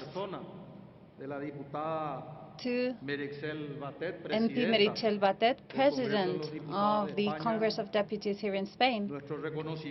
Our recognition, our gratitude to her and her whole team who have been behind the organization of this event. It is not easy. It is the first face-to-face assembly that we have had since the last one in Belgrade. Then the pandemic started, the COVID pandemic started, and after 2 years and a few days, we find each other face-to-face. So, dear President, on behalf of our geopolitical group, we wanted to thank you from the bottom of our hearts, and not just thank you, but I would like to thank all of those who helped you for this to be a success. Secondly, we wanted to thank our president, the president of the IPU, Duarte Pacheco, and our general secretary, Martin Chungwong, as well. We would like to thank you because you have shown from the beginning that you're absolutely open to listening to us all. I don't know how you find the time, how you do it, but you manage to do it, and you always listen to us all. And that is very important, because as the president, when he visited our geopolitical group, it is very important to highlight that which is good, that which is well done, but also from time to time, criticism can be positive, constructive criticism, just showing the way to improve our organization. That is also very important. So we want to thank you, dear President, and Martin, you as well, the civil servants, interpreters, translators, people who are maybe not present, but who are around and making this all possible. And thirdly, because I think that this is also a very important topic, maybe not the most important thing, but we need to realize that most of this could not be done without the donations made by some of the members of the IPU. We would like to thank Qatar, the United Arab Emirates, and some countries that in greater or lesser measure collaborate so that our organization can be strengthened even more. So we want to thank them for their contributions. And lastly, I would like to tell my colleagues from our geopolitical group, some of them are still present here today. We have had a very good presence. I mean, Latin America and the Caribbean have been present with 12 different delegations represented here, and I wanted to say that I am very happy to have seen them during this 143rd IPU Assembly. So I don't want to say farewell, I just want to say see you soon, because I want to see you all soon during the 144th IPU Assembly in Bali, Indonesia. Thank you so much. Thank you so much, Mr. Blas Llano. I will give your thanks to my whole team. And lastly, I will give the floor to the president of the 12+ group, Ms. Gerkens from the Netherlands.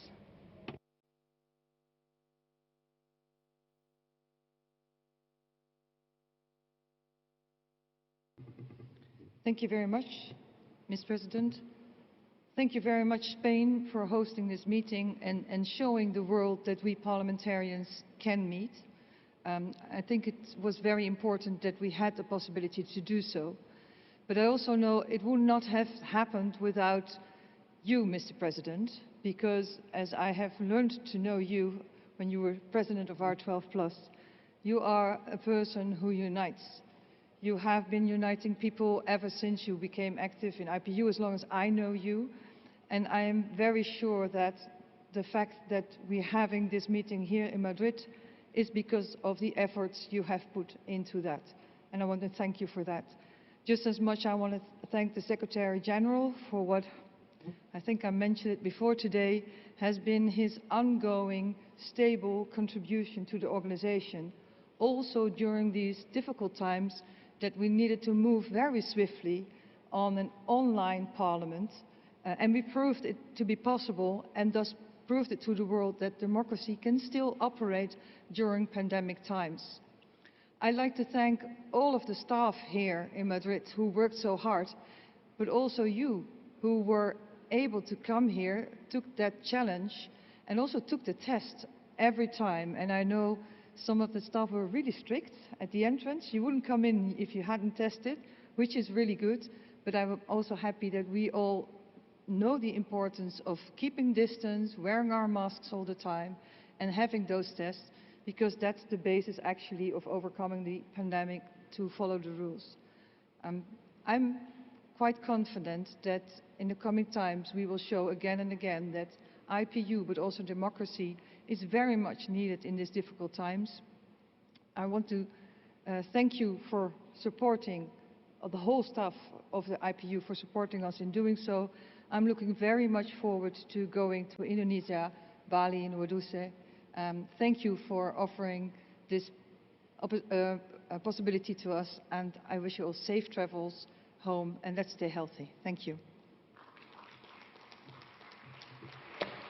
Muchísimas gracias, señora Gerkens. Thank you very much, Ms. Gerkens.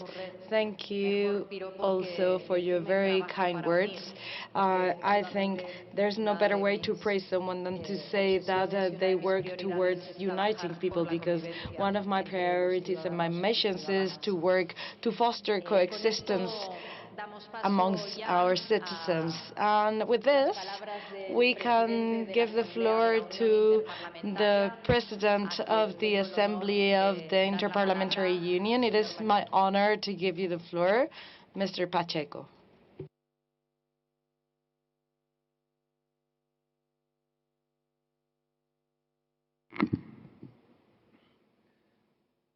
Madam President of the Assembly, honorable speakers, dear colleagues, distinguished guests, Madam President, allow me to say,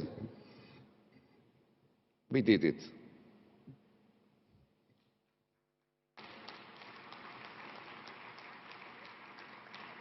You can't imagine, but a few weeks ago, there are people, colleagues, that did not believe that it will be possible to meet in Madrid. But it was possible. Because when we wish something, when we fight for it, when we involve everyone to work together, when we are real committed with something, it will happen. And so it was possible to come to Madrid, to have more than 1,000 parliamentarians from 120 countries together discussing problems of our world. Thank you all. Thank you to each one of you, to all of you, because you have the courage to say present. You didn't give up. The parliamentarians didn't give up to work to build a better world. And you are here in Madrid to show that to the world. Thank you so much to each one of you, to all of you. But allow me to say, yes, we were committed to organize it in presence. Also at the Executive Committee, sometimes there are people that ask, it's better to have a plan B. And I said, no, we don't talk about plan B. We will do it. But it was possible because we had someone that are on the other side available to host that meeting. And as I said in my first intervention during the opening ceremony, maybe 5 minutes after the first call, the Speaker of the Congress of Spain said, yes, you can count with me, you can count with Spain to organize the event. Thank you so much for that. We never will forget it, because just because you're so committed with that, it was possible to organize this event.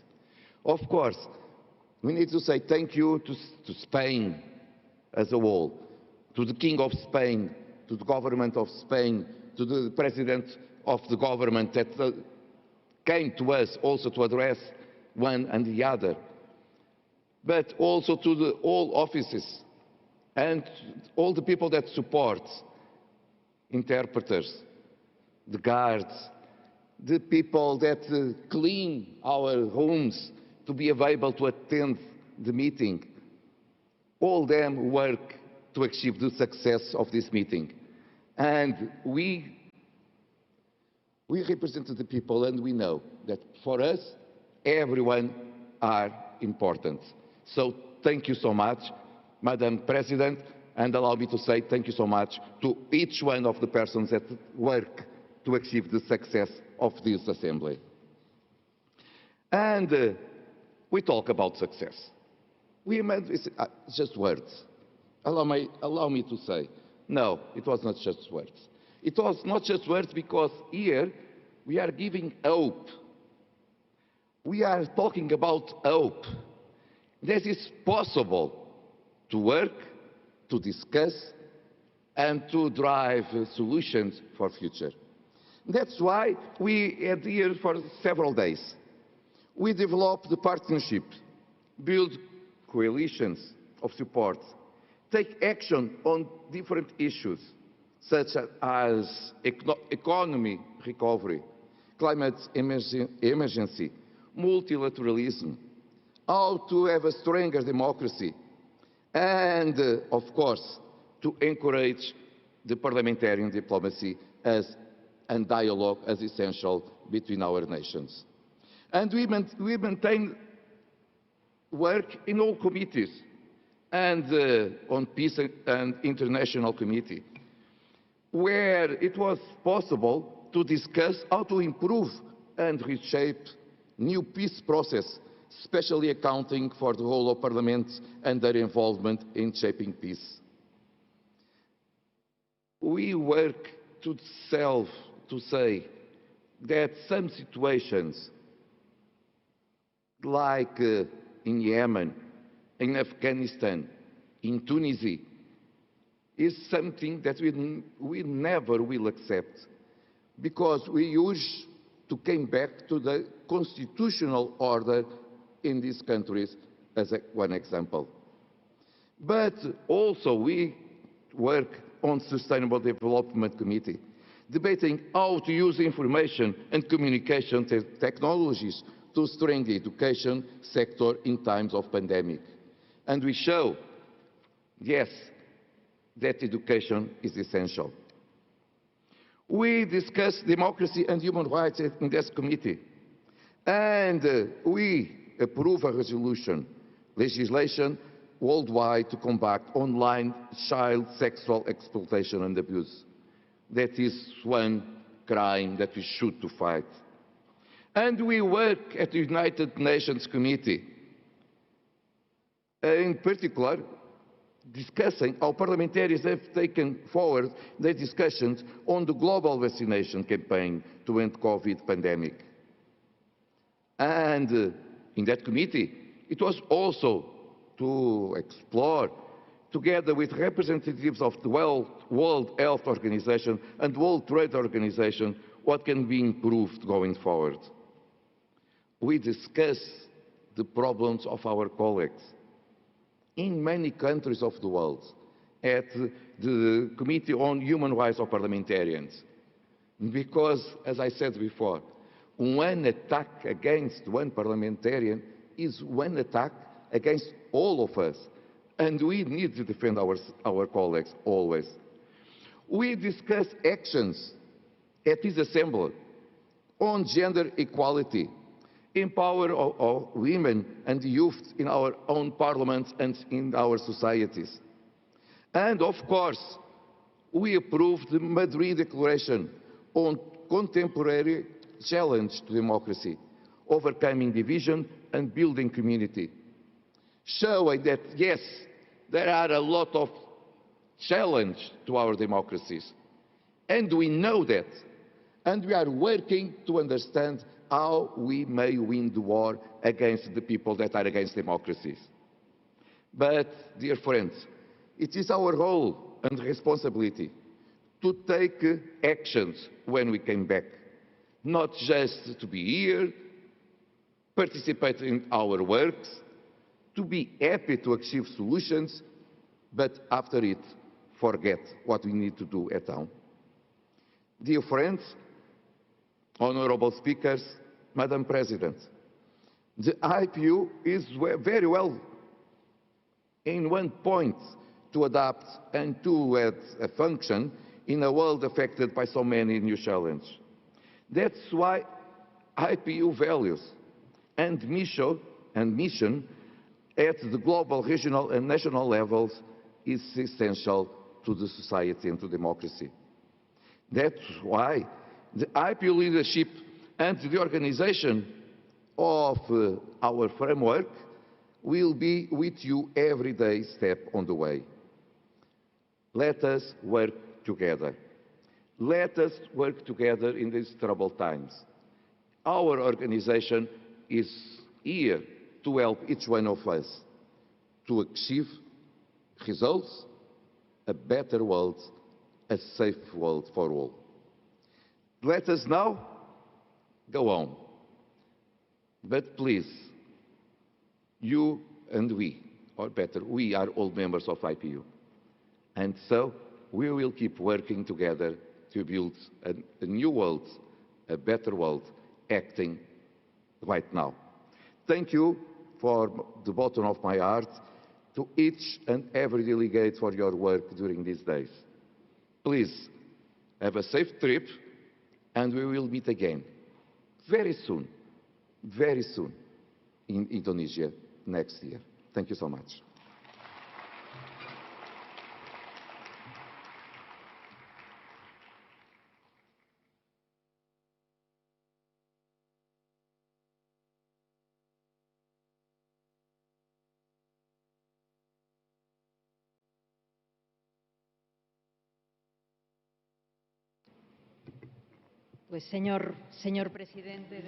Mr. President of the Inter-Parliamentary Union, with your permission, I'm going to give myself the floor as President of the Assembly. Mr. Secretary General, congratulations on being unanimously re-elected. You've been applauded and recognized by all members of the Assembly. Esteemed colleagues, dear guests, ladies, gentlemen, firstly, thanks for all your words of affection, recognition, gratitude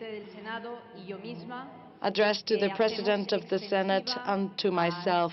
We make that extensive to all people who have worked in organizing this very important assembly of the Inter-Parliamentary Union, this great world parliament, which, as I mentioned in the beginning, in the opening of these sessions, is the assembly of democracy, the assembly of hope. So I also want to publicly echo that gratitude for all the work that has been done by the staff, the officials, and all workers of the Congress of Deputies.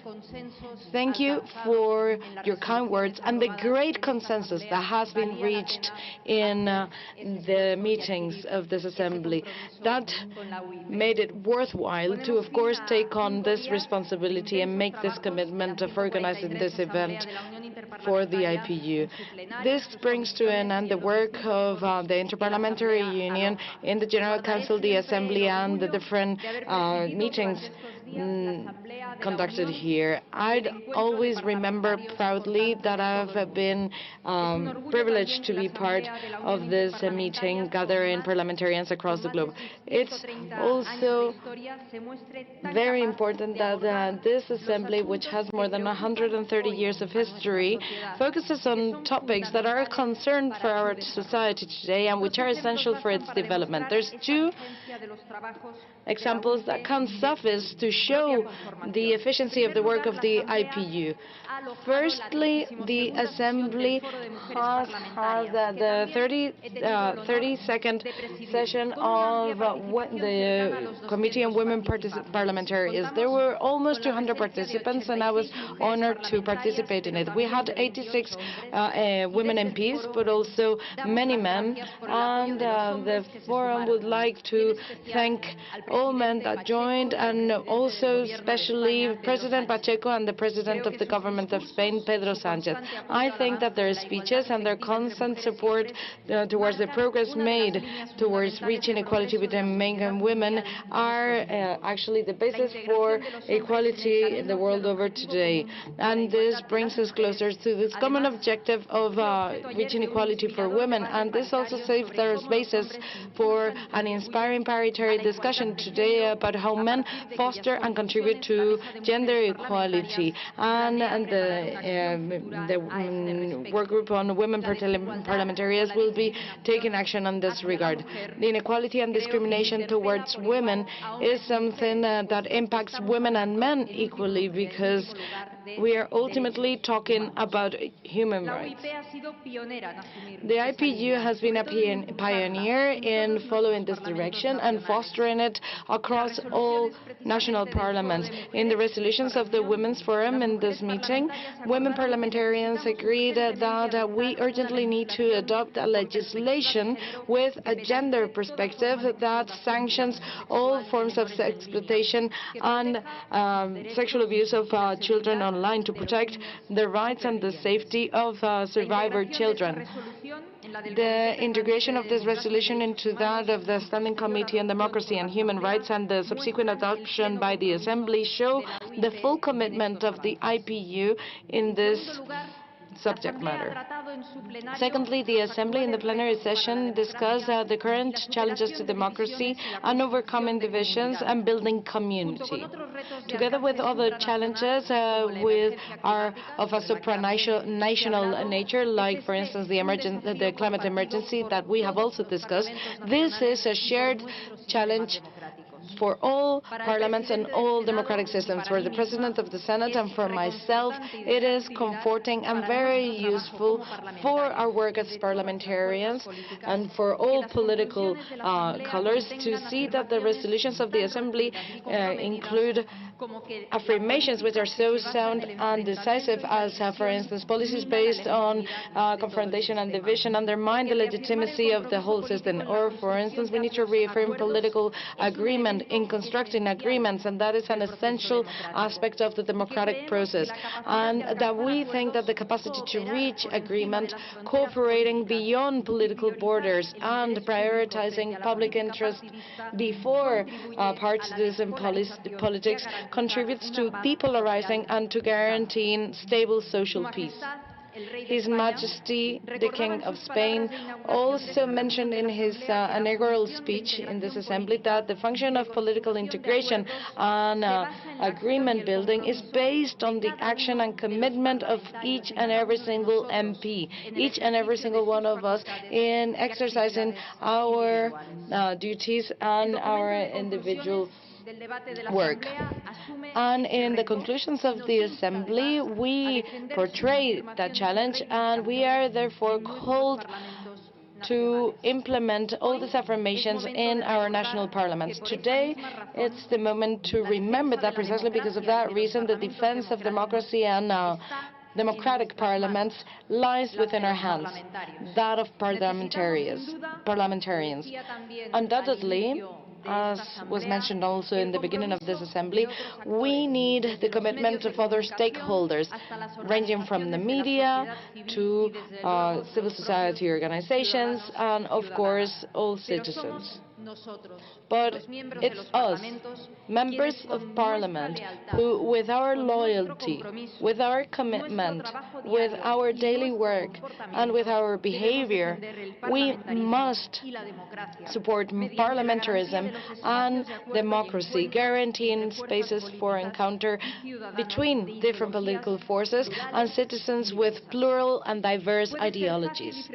It may be easy and frequently done in front of the actions of our political opponents, but it's more efficacious if we do that in front of our actions and affirmations and those of our parliamentarian groups.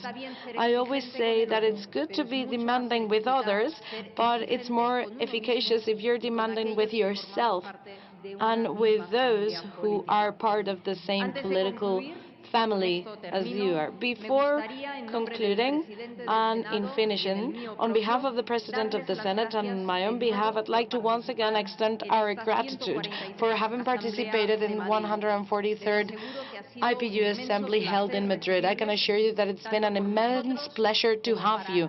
It's been a great pleasure for us and for our country. I hope that you have enjoyed your stay in Madrid, and I wish you, above all, a safe return home back to your countries, safe returns and healthy returns back to your countries. Thank you for your kind attention. I hereby declare the end of the 143rd IPU Assembly. Thank you very much.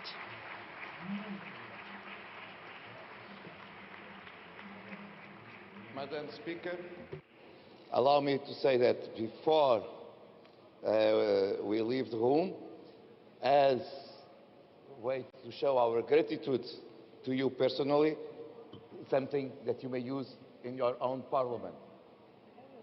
To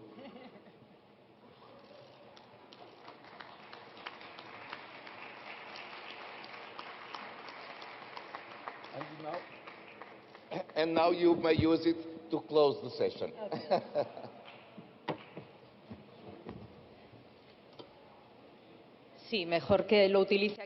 It's better if I use it here, because I don't think they will allow me to do so in my own parliament, our MPs, our deputies. So I'm going to use it to finish this very successful 143rd IPU Assembly.